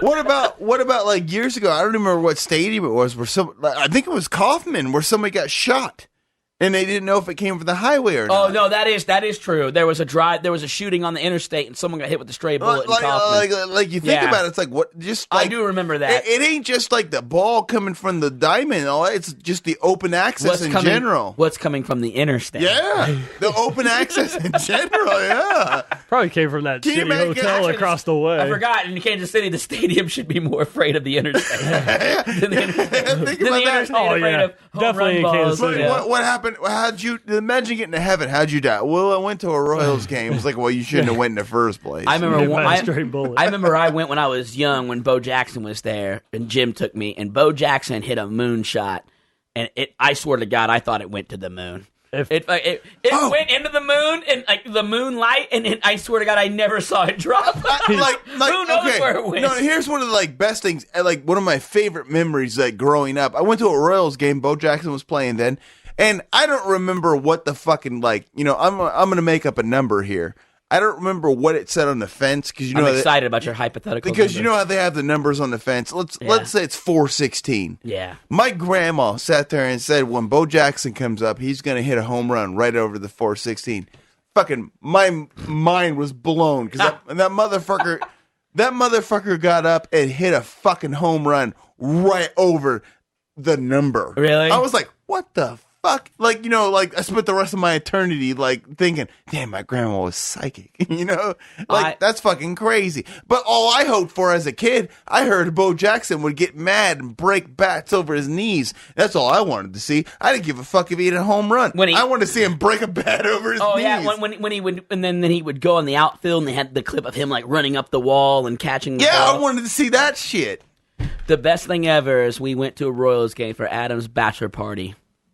One of the few things we did for Adam's bachelor party, and we were all sitting up in the stands, and the Royals were playing the Yankees, and A-Rod got up, and A-Rod hit a home run, and so we were like, typical A-Rod, he's in the prime. He gets up again, and I was like, hey, if he hits no way he hits another one. If he hits another one, then I'm gonna buy everybody a drink at the strip club. Is that what it was? No. Was it? I don't even think you made a bet until after he hit the second one. Oh, maybe it was the second one. Oh, okay. Because after he hit the second one, and we're like, all right. And then I was like, there's no way he hits a third. There's no way. And you're going to buy our entry into the strip club. That's what it was. I was going to buy everybody's entry into the strip club if he hit a third one. And he fucking yanked. I mean, he blasted it. And I was like, oh, and everybody around me, people we didn't even know were standing up and going, oh yeah. And I was like, what the fuck? Are you fucking like a triple dong? I mean, in one game, and we didn't. I don't even mean going to the strip club. We did. Oh, did you go to Orleans? But I didn't pay for that shit. But then we ended up. Shit's like $20 a person. But then he got up the fourth time. Oh, he hit it to the. Did I double down? Maybe that's what it was. And he got close. And he hit it on the warning track. And it got caught on the warning track. Because I doubled down. I might have done double nothing. I did something and hype it up. And I just remember ridiculous. He fucking just smacked it. And everybody around me stood up. And my heart dropped. And I was like, you've got to be shitting, dude. And I was like, yeah. The guy caught on the warning track. Do you guys remember the first time you ever went to a strip club? Yeah, no. I don't know if I remember my first time. I do vividly. I think my first time was at Baby Dolls, and I wasn't too impressed. Remember Club Orleans when it was Club Orleans? That was the one I'd like to go to. Oh, Club Orleans was the best. I liked Club Orleans. It's a pool hall. That was the first one I ever went to, and it was when my brother was getting married. And, I wasn't 18. So they lied to get me in. Like, they came up there and they're like, oh, yeah, he's the bachelor. And the fucking dude who walks out looks like fucking Steve Vincent from fucking, like, The Sopranos and shit. Oh, yeah. And he walks out and he comes up to me, man. Frank Vincent. Frank Vincent. Excuse me, Steve Vincent. I was thinking of fucking... he played for KU. No. Steve Buscemi? No, I was thinking of fucking... I was thinking Steve Van Zandt. And you're thinking of yeah, I got you. And anyways, he comes up to me and he goes, "You're the bachelor? Oh, you look way too young." Slaps me right in my fucking face. Like a mafia guy. Yes. Like straight up fucking like soprano shit. Like slapping me. He's like, "All right, you come on in." I'm like, "Hey man, I'm shitting bricks," because I'm like, what the fuck? Because he's like, "Come on in," I got in there, had a great time. But that whole moment was fucking like scarier and shit to me when he was like, because he like grabbed me by the back of my fucking head and slapped the shit out of me on my face. And I was like, oh my God, this fucker is really into mafia. Speaking of mafia stuff. Racist. So I used to deliver to Topeka Sports Cabaret down off of Seward. And I sometimes Russian mafia, and I would my buddy Terry Dudley buddies with them. My buddy I work with, Jason. He would say the same thing that I did. Because we'd share the route sometimes, and we'd have certifieds, and the Russian guy would come out from time to time, and he would be like, "You need to come back and buy drinks and stuff." And I'm like, "Yeah, sure, man." He's like, "Your first drink is on me. Come back." But this guy was like a 6'5", like burly, like Russian guy. Like he was like out of like Grand Theft Auto. Was he the guy that carried the people out of the building when me and you went?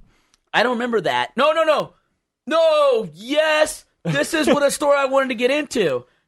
Adam was there that night. We all went there that night. This is the story I wanted to get into about that's with Adam. Anything. That's when I banged the waitress.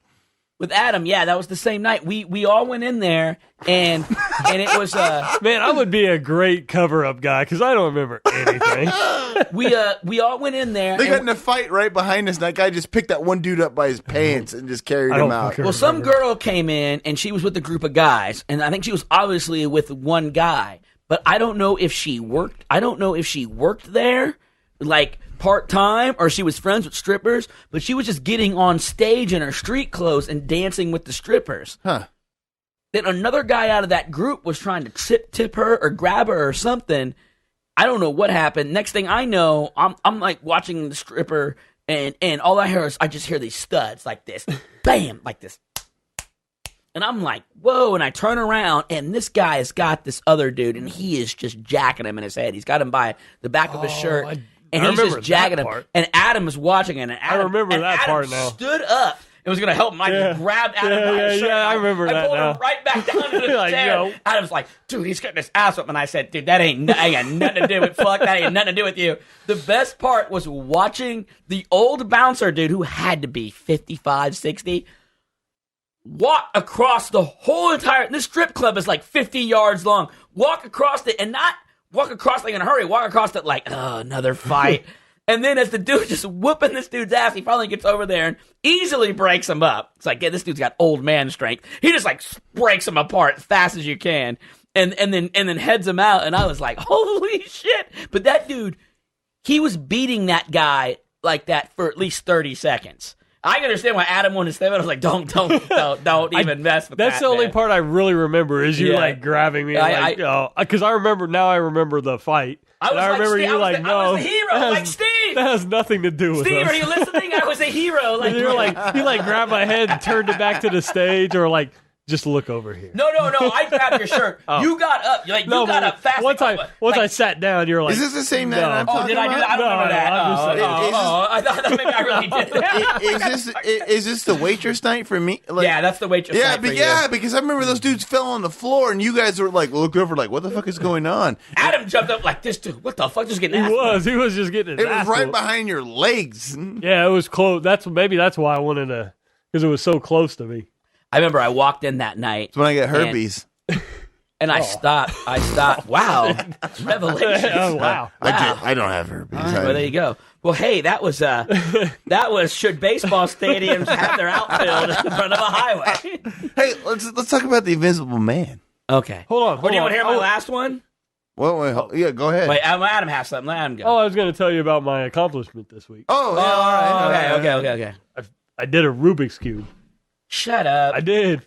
Like, did it like take not by my I had to learn the algorithm. Yeah, okay. I was but there's nobody. You did it in a Rubik's Cube after like 9 weeks. There's an algorithm for a Rubik's. There's no there. I don't know if there. Do you know anybody that just like picks it up and is like just looks at it and can do it? No. There's algorithms for everything. There is a pattern to where like, no matter what it is, you can like put it back to place. But it's still complicated. Oh no, it ain't. You can't just pick it up and do it. It felt, even though I was like following along with like this dude's with all the algorithm, like it felt pretty good to do it. How long did it take you? His video was like 25 minutes long. Wait. His video to do it? Yeah. So it took you 25 minutes? I followed along with him. So you just went step by step with him? But then I'm gonna be honest. If I'd have done it, I ran outside and ran down the street like a Rocky and fucking held that shit above my head. That shit was back together. I don't know anything about it. It was fucking weird. I mean, it's even though you could still mess it up, like following along, because there's certain things that's like, all right, if this is in the wrong place, then you can't go this way. You can't do it this way. You got to do the other way or whatever. The algorithm basically reverse. So I did mess it up a few times, and then I finally I can get the bottom 2 layers with the very bottom, like all white on the bottom, and the first two layers. So is that without I can do those without having to pay attention, having to look at the algorithm. So is that how people do it? There's like trigger, there's certain ways that you do it, and so I can get the first 2 layers. The top part is the hardest part.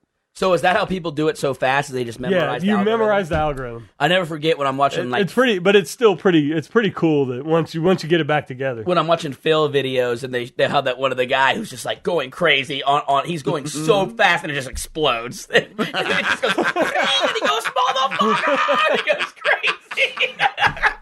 He's going so fast and hard it just fucking. I don't know how they gotta like work those Rubik's because when they're newer they don't move like those ones like you gotta loosen those things up please so much. Explain to me how the motherfuckers grab it and then like because you'll see them take their pinky and the fucking bottom layer will spin around like a 360. When they're new, they don't do that. I'm like them motherfuckers. They've been working that shit for years. Hey, remember that? They don't like you have to like.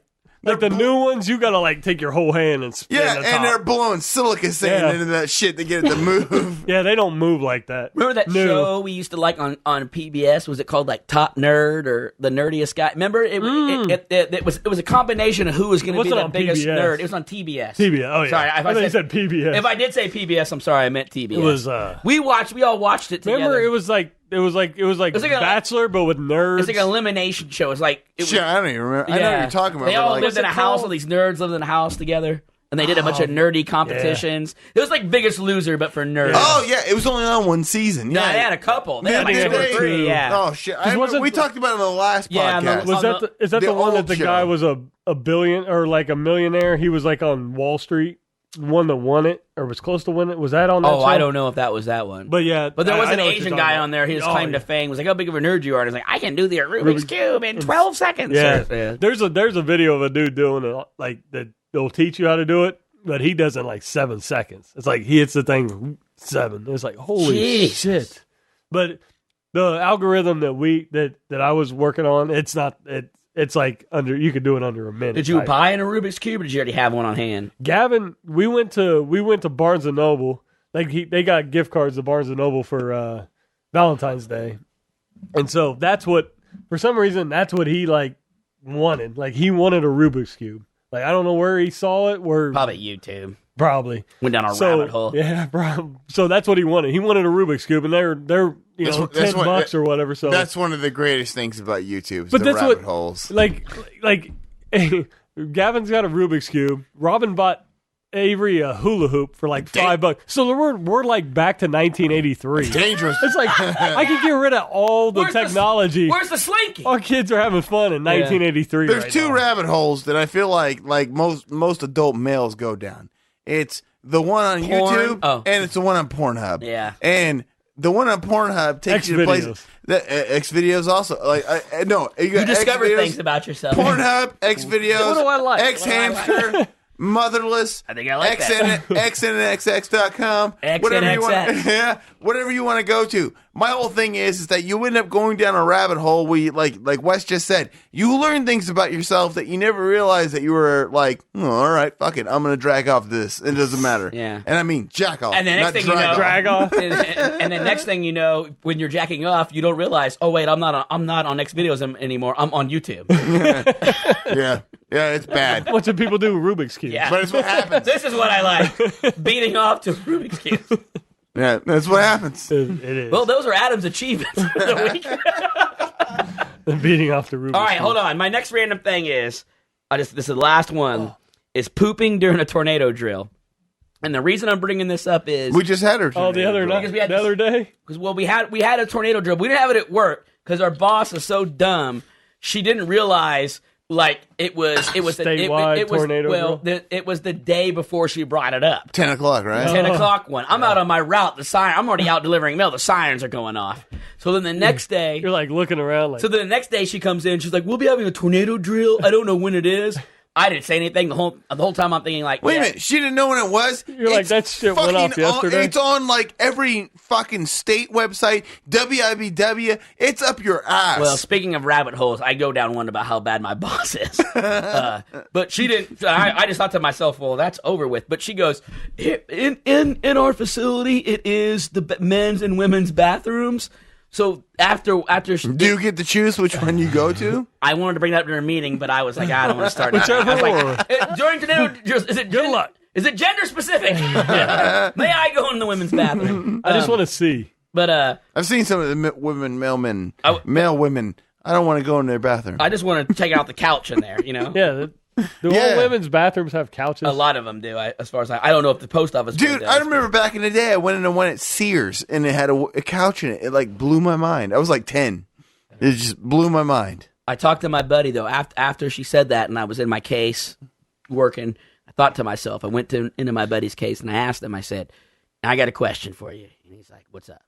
I said, "What if you forgot the tornado drill was happening and you went into the bathroom to take a shit and you were shitting and the tornado drill came on and then everybody came into the bathroom and you're the only guy in there shitting. What do you do? Everybody can do the math. Who's not here? Oh, it's Wes.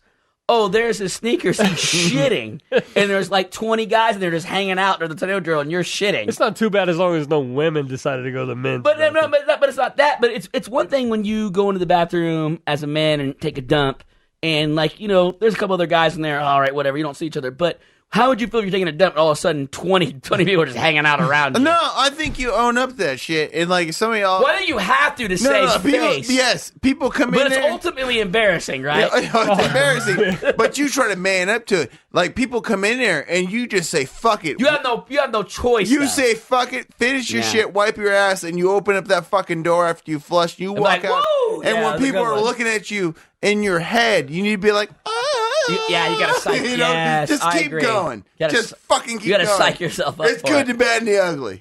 But hopefully it's like a log dump. You don't want like you know what I mean? I'll be honest. You don't want a Dumb and Dumber dump. Yeah. I'm one of those people. And it's like, oh, we're gonna die. You're just sitting there. No. That's the thing. It's like when I'm one of those people that freeze up when people come in the bathroom. I'm trying to take a shit. It just sucks back in. I'm sitting there waiting because like me and a dude at work a few weeks ago were having a discussion about like you're at that point where you got to wipe, and then you start like contemplating like like I can hear the motherfuckers on the other side of the wall talking, like and I can hear the other dude in the other room talking. Like, can he hear me using an extremely large amount of toilet paper? You know, it's like the roll keeps going. Yeah, like God like, damn. But damn, he got like 17 different fucking things. I know. How many squares you need, motherfucker? Yeah. And that's what me and him were talking about, like how uncomfortable it makes us. But at the same time, I told him I was like, they don't know it's you, but. No, the day they do. I know people's shoes. I every time I go in there, I'm like, I know who's in there dumping. I know what everybody wears. Yeah, like I am a person who definitely, when somebody comes to the bathroom, I just freeze up because I'm like, I'm waiting till they leave. And the people that dump in there like 3 times a day, I'm like, holy shit. What's wrong with your bowels? No, we got a motherfucker at my work that you're getting out of work a lot. Me and a bunch of the other dudes at work have a fucking thing where we will not shit when we know that dude is in there shitting because he's going to be in there for 30 fucking minutes and you're like, man, I just want to get in and get out. But like, God damn, 30, that's going to give you blood clots. No, he's in there for fucking your feet fall asleep. Oh no. I have been through an entire session with that motherfucker and I shit you not. You get in and you're doing your thing. This dude fucking walks in and it's nothing for like fucking 30 minutes. He sits there? Yes. I don't know if he's on his phone. I don't know what the fuck he's doing. But then out of the blue, you'll be sitting there and I shit you not, 30 minutes in, this motherfucker, all of a sudden you can hear it all just fucking unload. And this dude's been sitting here this goddamn long. Struggling. No. Not struggling. And he just lets it all loose and he's done. And meanwhile, you're sitting here trying to keep it in because you're uncomfortable with the whole situation.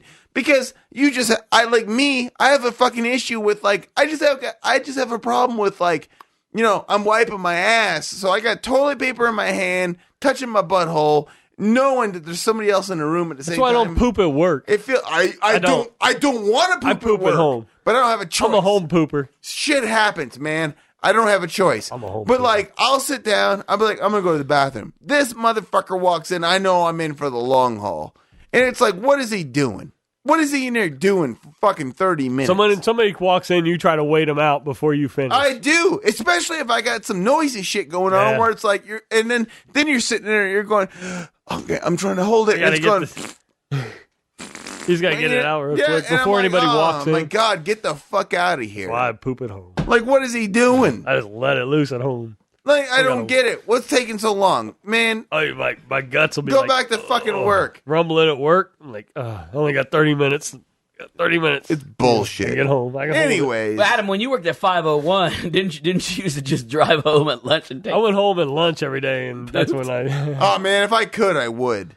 I would. Now I do it. No, I used to have that kind of fear, or I don't know if you would say fear. I don't know, how to address it. I've always been a home pooper. I used to be like that, but then once I just started doing it, I maybe that's what I felt liberated. It's so much easier. Everybody poops, you know what I mean? Everybody that's true.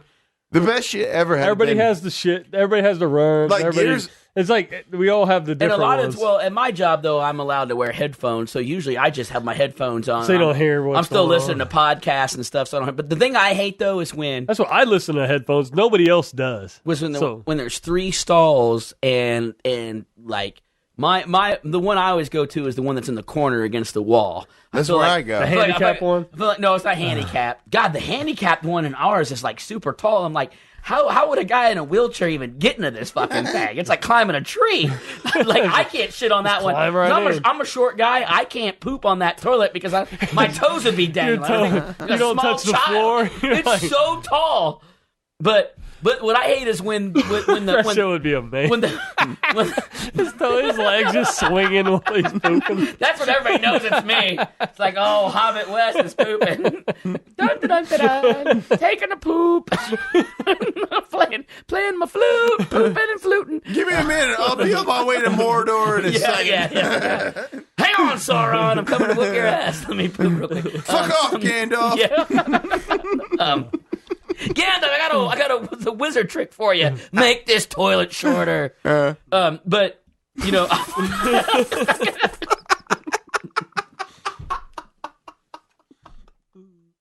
but I like the corner one because you do feel kind of hidden in the corner. It doesn't make a difference. Yeah. But what I hate is when you go in there and they're all open and the one dude is shitting in the middle one. I'm like, why are you pooping in the middle one? Like, just pick one of the other ones. Why do you do that? No, dude, one of the worst things ever that has happened to me is I used to work at Sutherland's, and I was in the far back stall, and this motherfucker does that. Comes to the middle one, and I'm sitting there and I'm already uncomfortable, but he fucking sits down, and what do I hear is a... You're like, what am I in blood for? No, I start I'm sitting in my stall and I'm fucking covering my mouth because I'm trying not to laugh because this motherfucker is like that, and I'm like, what the fuck is happening? So he fucking shits, gets done, I hear him wash his hands, leave the room, and then I can hear him. The break room is directly across from the bathroom. I can hear him go into the break room. So I'm thinking, I need to hurry the fuck up and get out of here because I know this motherfucker don't want anybody to know that, this is what just happened. Somebody was in there. So I fucking do my thing, get done, come out. As soon as I open the door, this dude opens the break room door. And, we both make eye contact. And he looks at me. He's like, oh, hey, John. How's it going? And I'm like, I don't know what to say because I'm like, yeah, I just experienced your horrible shit. Your karate shit. Yeah. And he's like, painful. Sounded painful. And he looks at me and I'm like, I don't say anything, man. And he just goes, I like it. And he just walks off. You didn't say anything. You were so traumatized by it. It's like, I didn't know what to say. And he just goes, he just looked at me and just went, okay. And just walked off. And I was like, what the fuck just happened? I never forget. Kingsley worked at Walgreens, and he was telling me about this dude he called Zipper Butt. Our friend Kingsley worked at Walgreens. He was a manager there, and he called this kid Zipper Butt. And then I was like, and I worked at Walgreens for 2 weeks one time. And I didn't know you worked at Walgreens. Yeah, I worked there for a little bit. They put me in the camera department. It was in between. It was right in between Jostens and the post office. So I was like $24 or 24 years old. Why did I say $24? I don't know what the fuck. Why the fuck did I say that? I was 24 That's about all you made. Yeah, that's probably what it was. It was what the fuck did I lasted 2 hours. I was about 24, but what the fuck? I was about 24 years old, and it wasn't for me. I didn't like the retail service thing, and he doesn't like people. Well, no, I actually do like people. I just don't. Nah, I do. Yeah, you're right. You ain't got the lie, Craig. I don't like dealing with them like that, this dude was working there, and I was like, "Is that Zipper Butt?" And he's like, "That's Zipper Butt." And I was like, "Why?" Nickname for I was like, "Why do you call him Zipper Butt?" And he goes, "This dude one time he went to the bathroom before me," and he goes, "I know for a fact there was nobody else in there before him." And I go, "Okay." He goes, "He left, and I went in, and it was just like me and him working that night. We were closing up, and I went in there, and he didn't flush." And he said, "This dude left a log so big." And I go, "Okay." And he goes, "But Wes, it had a branch coming off of it." And I go, "No." And he goes, "I swear to God, Wes, on everything I own, it was like a tree branch in the toilet." And I was like, "How did he get that out?" And he goes, "That's why I call him Zipper Butt. He just unzips his butt, and whatever's in there falls out, and he zips it back up."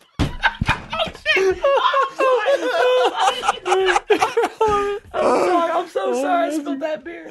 I'm so sorry. There wasn't much that came out. Sorry. I'm so sorry. Well, I need something to soak it up. You got a towel or something? No, you might. I don't know where the fuck you're gonna grab one. Anyways, move on. I'm sorry. It's only a little bit. Sorry, real quick. Take a pause. Take a pause. Oh.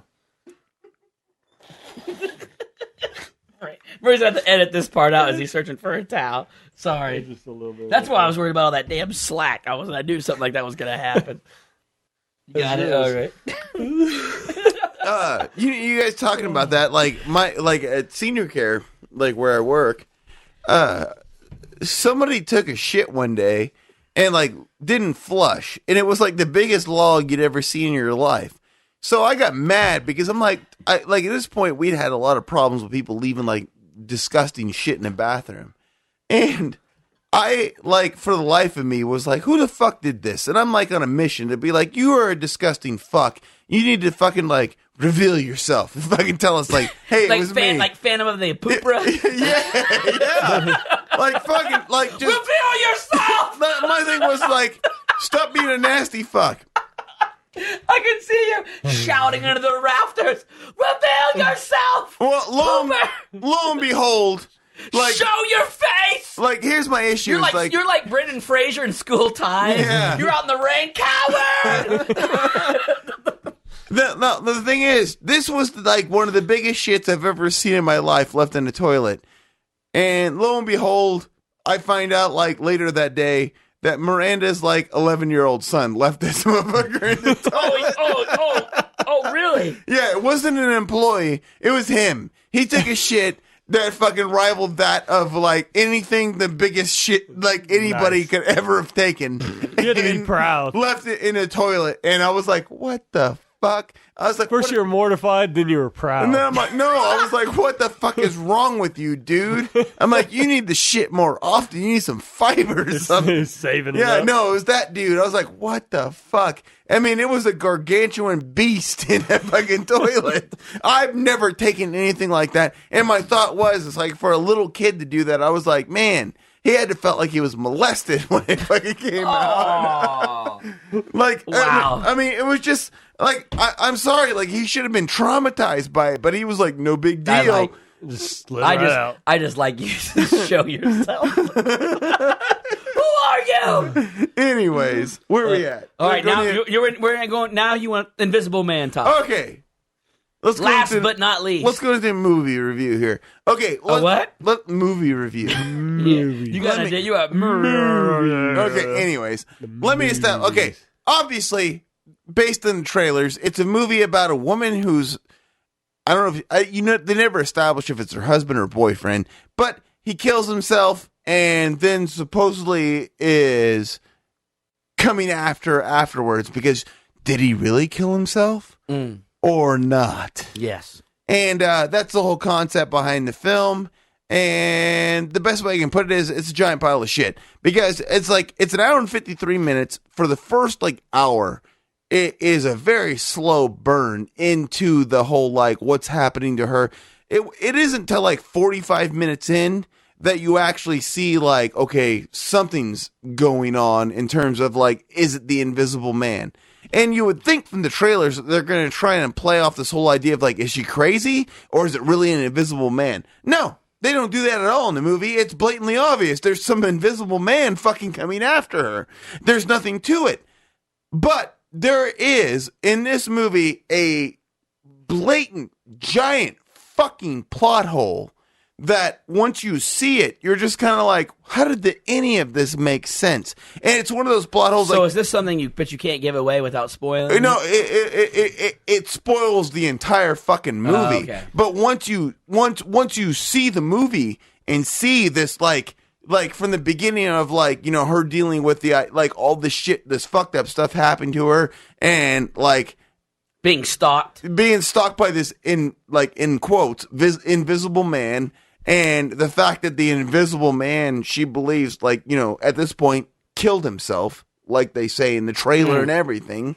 Adam's looking up invisible man photos. He's got the old ones. The guy with the guys. No, I just with the guys wrapped in gauze. So it's a remake. Of what? Well, I don't know. No, it's a remake of the old, because Universal. That's what I'm just curious. I was like, I've read the book. It ain't based off the book at all. No, it's not. It's not. But Universal bought all the H.G. Wells stuff, right? Yeah. They bought all that back in the day. And it's loosely based off the concept. That's all there is. But they were trying to reinvent their quote unquote dark universe. Yes. So they tried with The Mummy with Tom Cruise. The Mummy failed really bad, and it's not a good movie. And so what they did was apparently is it Blumhouse or Blumhouse? Blum? I don't know. Or Blum. Blum or Blum. Blum. Who gives a fuck? Blumhouse. They I don't know if they bought it or they made a deal. Is this yours or is this mine? I don't know. No, that's the one that got dumped. So I don't know. That was the middle of the table beer. Okay. But they bought it or made a deal at Universal to do it as a low budget thriller. And Universal was like, well, fine, because they had Johnny Depp on tap to be the Invisible Man to make their big series. And they had like Javier Bardem to play the monster of Frankenstein. People love the movie, and my thing is, it takes an hour before anything really gets going in the movie. And by then, I was personally checked out. I was like bored out of my mind. First of all, well, everybody loves it. It's definitely got a lot of good reviews. A fan of ours, Alex Pena, he expressed to me, Steve's brother, he couldn't believe that you didn't like it. He saw it and loved it. And then he told me he couldn't believe that you said, what was the line you said? The only thing that's invisible in this movie is the entertainment. He told that to me when I said that. And I said, well, Alex, I guess what? I haven't seen it. I see where you're coming from, but I stand behind that quote. I said, no matter the movie's good or not, I stand behind that quote. I said the most invisible thing about this movie is its entertainment value, and I stand behind it because like it's almost 2 hours long, and the first hour is like zero happening, and then it's like literally almost like 100% at the hour mark. It finally takes off, and it is, like I said in my review, comically bad. It's like a joke. Like I'm supposed to like not laugh at this shit. If you want to watch this movie and laugh at it, then okay. But like things that I'll point out is like there's a fight between her and the Invisible Man, and it looks more like, instead of a fight between her and an invisible person, it looks more like she's trying to cuddle with herself and it just looks stupid. Like a teenager practicing making out? Yes, it was just fucking dumb looking. But like, hey, Becky, you want to go to prom? Oh, you do? Like, you want to make out before prom? The number one thing, the number one problem with the movie is there's a glaring plot hole with, like, they introduce it's in the trailers, so I'm not revealing anything. In the trailers, they show that he fucking killed himself. Period. End of story. That is a glaring fucking plot hole in the whole goddamn movie. Once the movie takes off and everything starts happening, it's obvious as to what is really going on. And then once they like go through with the bullshit twist that is already apparent, it doesn't make sense because of the whole fucking I killed myself bullshit. Okay. And that's what fucking ruined it for me. Very upset. Hey, first of all, okay, you hate Invisible Man. Where do you stand on Hollow Man with Josh Brolin? And fucking Kevin Bacon? Yeah. also thought that movie was fucking kind of stupid. Like, I just didn't find it Talking about a lot of entertaining. Me Too stuff going on in that movie. Oh, Kevin Bacon. You know the fucking You ever scene? seen Hollow Man with Kevin Bacon? Oh, Kevin Bacon's a super rapey Hollow Man. No. When Kevin Bacon goes and scares that chick, He's like brushing open people's blouses. no, like when he goes to that chick's place. Like, let me see those tits. When he goes and scares that chick, if I remember right, don't quote me, but I'm pretty sure that like he actually raped that chick, and Oh, I they think cut he it out did. of the movie. They cut it out of the maybe they movie. did, yeah. And I was just like, what the fuck? Who thought that was a good idea for a fucking movie? No one should stand behind invisible rape. Nobody. But anyways, Anyway. Invisible Man. I'm sorry, but it like Or any rape. Sorry. my thing with Invisible Man is like there's good acting in it, but like I said, if you sit there and figure out this fucking plot hole that I'm talking about, it makes the whole fucking movie stupid. It absolutely makes it dumb. And since I can't fucking do any spoilers or anything like that, I can't reveal yeah, that you're fucking struggling. point. You're struggling bad. No, I mean it's obvious in the trailer. You're It's talking like, yourself into a circle of hatred. no, it's like in the trailer, it's like obvious, like, well, something's coming after, and you would think from the trailer that they're trying to play up the idea. If invisibility was a race, would you hate that race? Yes. No, in the trailer, they try to make Tough it seem time like for they try to make it seem like there's going to be this play on like, is she crazy or is there really something going after her? Yeah. They don't do that at all in the movie. Oh. No, not at They all. don't? It's blatantly obvious that there's somebody actually stalking her that's fucking invisible. They make that blatantly apparent. But in order for that, Wait. But you know that are they making it? Are they making it? But do the people around her believe that? Do the people? no, the people around her don't believe it at all. Okay, well that's where you're. Yeah. No, I'm saying, but the people As an audience member, you. they don't try to fucking keep that a secret at all. Well, why would they? You already know what the movie is. Why- No. You went into it being like, you went into the Invisible Man being like, but prove me wrong. But that no. I think he's dead. I think he did kill himself. No, but that's part of my problem. Is like where's the suspense since you already know? Like the thing is that like he killed himself, and then you get told that like there's proof that he killed himself.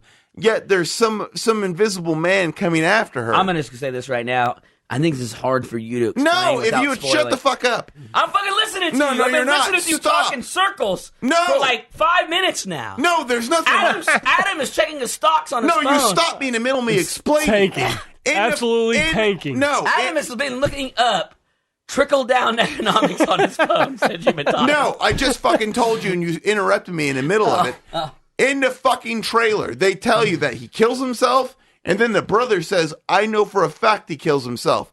In the fucking movie, they tell you that both things, but then they show you that clearly something is going on for real. Yeah. So there's no mystery that there really is a fucking invisible man.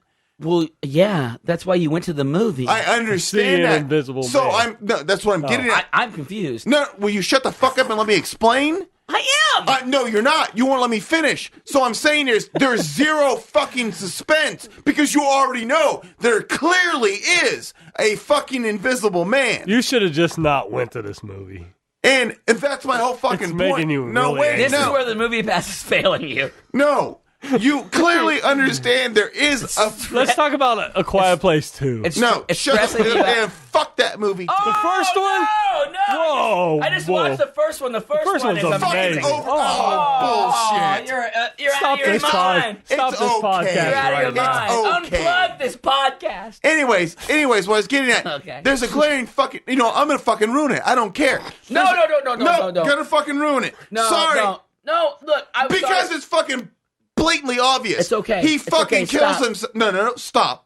I don't want you to ruin it for He me. I would like kills- to watch it. I would like to watch it. Watch what? He kills himself, and there's still an invisible man, so clearly he didn't kill himself, Okay, right? that's fair. Okay, Right? that's fine. All right, let's stop. I thought he was just a ghost. Okay, I don't mean to make you angry. No, I'm getting at my fucking point. Well, don't spoil it. No, I'm saying, like, what am I spoiling? He didn't kill himself. Oh, okay. That's fine. Obviously. I didn't think he did anyway because he's the Invisible Man. But that's what I'm saying. It's what's so fucking stupid about the goddamn movie. It's like, okay, wait a minute. He killed himself, but somehow he's still the Invisible Man. I'm like, so the fucking police had to be involved in all this shit. Oh, okay. Somebody had to be involved in all this stuff.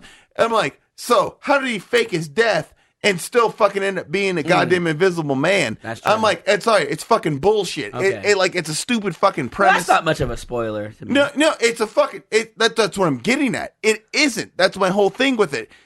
Everything that can be revealed about this fucking movie is in the goddamn trailer. That's why what I'm arguing is that the suspense, the whole fucking like stuff behind the idea of like, what's happening? There is none, because there's a fucking real Invisible Man. So what's the fucking like suspense behind it? That's what I'm getting at. Where's the like, oh my God, what's really happening? Nothing in the fucking trailer. F- for you. Follow-up question.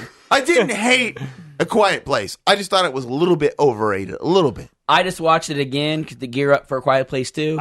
Talk about a movie that cooks. A Quiet Place cooks. It's only an hour and a half. I did not realize it was that short until I paused it. It's good. Don't get me wrong. And I was like, oh, shit. I don't think I could go watch those movies in the theater. Why? Because people be chomping, they chomp on popcorn, they slurp if I'm gonna go watch, you actually like the silence of it. Actually, that's works. The best part about that movie. Actually, that works. Silence. It works at like home. I can't see somebody or sit there while somebody's like opening their Skittles. And it's like, you know what I mean? You hear that loud ass package open. As you're watching it and you hear all this, it starts turning like stomp. Yeah. It's like, Don't get me wrong, Adam. It's a good movie. Don't get me wrong. I just don't think John Krasinski. I think he came up with a great idea. Well, that's one of those things where I've been questioning. Did he? Because it was no. Rabbit holes. It's not rabbit holes on YouTube. It's rabbit holes of Murray. No. Do you realize that's one of the things that's always been baffling to me is that it was actually a script written by somebody else that John Krasinski was given. Oh, really? And then suddenly I was like, that's what the thing that always threw me off is like suddenly he became the co-creator and co-writer. I'm like, no, he directed it. It was a fucking script that was already written for him. There's an episode of Ellen that people point out that like on it, he goes, yeah, I was given a script. Oh. And I'm like, then how the fuck does he get a co-writing credit on it? Maybe he changed something. Yeah, that's what I'm like. What is he, P. Diddy, where he just fucking turns up a fucking volume dial and now he's the producer? Yep. You know, it's that kind of shit. Okay. And that's the thing that got me about it. It's like he directed it, so I give him credit for that. Like, you know, the look and feel of it all comes from him. And him and I'm not knocking him for that. But it's like, that's one of those things a hot couple. Pretty hot couple. Oh, hottest. Good looking couple. That's John the shit, though. Krasinski I'm just saying it just cracks me up that it's like everybody acts like he was one of the creators of this. Like he wasn't. You know what's good Emily Blunt movie? Super slept on. Sorry. Devil Wears Prada. Not Devil Wears Prada. Edge of Tomorrow with Tom Cruise. You know, I haven't seen that movie. You never. You have to watch it. You have to watch it and tell me what you think. No, I want to because I like it. Looks good to me. It's really good. It's just what I never see. It was for some reason it didn't do good at the box office, but it got a lot of play. That's one of the things about people love. It's really good. But that's a big thing about Tom Cruise. Tom Cruise has done a shitload of really good movies that no one fucking bothered to see in the last fucking 15 years or so. Yeah. People are just like, and then because I think it's because I think really like. When he fucking did the whole Oprah go crazy over what's her name shit, it really showed like, well, this guy's kind of a nutbag. It made him kind of a joke. He's jumping on the couch. It made him kind of a joke to everybody, so people just don't see his fucking movies. But like, honestly, in his later career, I thought he's done some of his best fucking work. Yeah. But no one gives a fuck. No, there you go. Well, to end this episode, no one gives a fuck about Tom Cruise. All right. Stay clean, stay focused. And don't get dead. Toodaloo.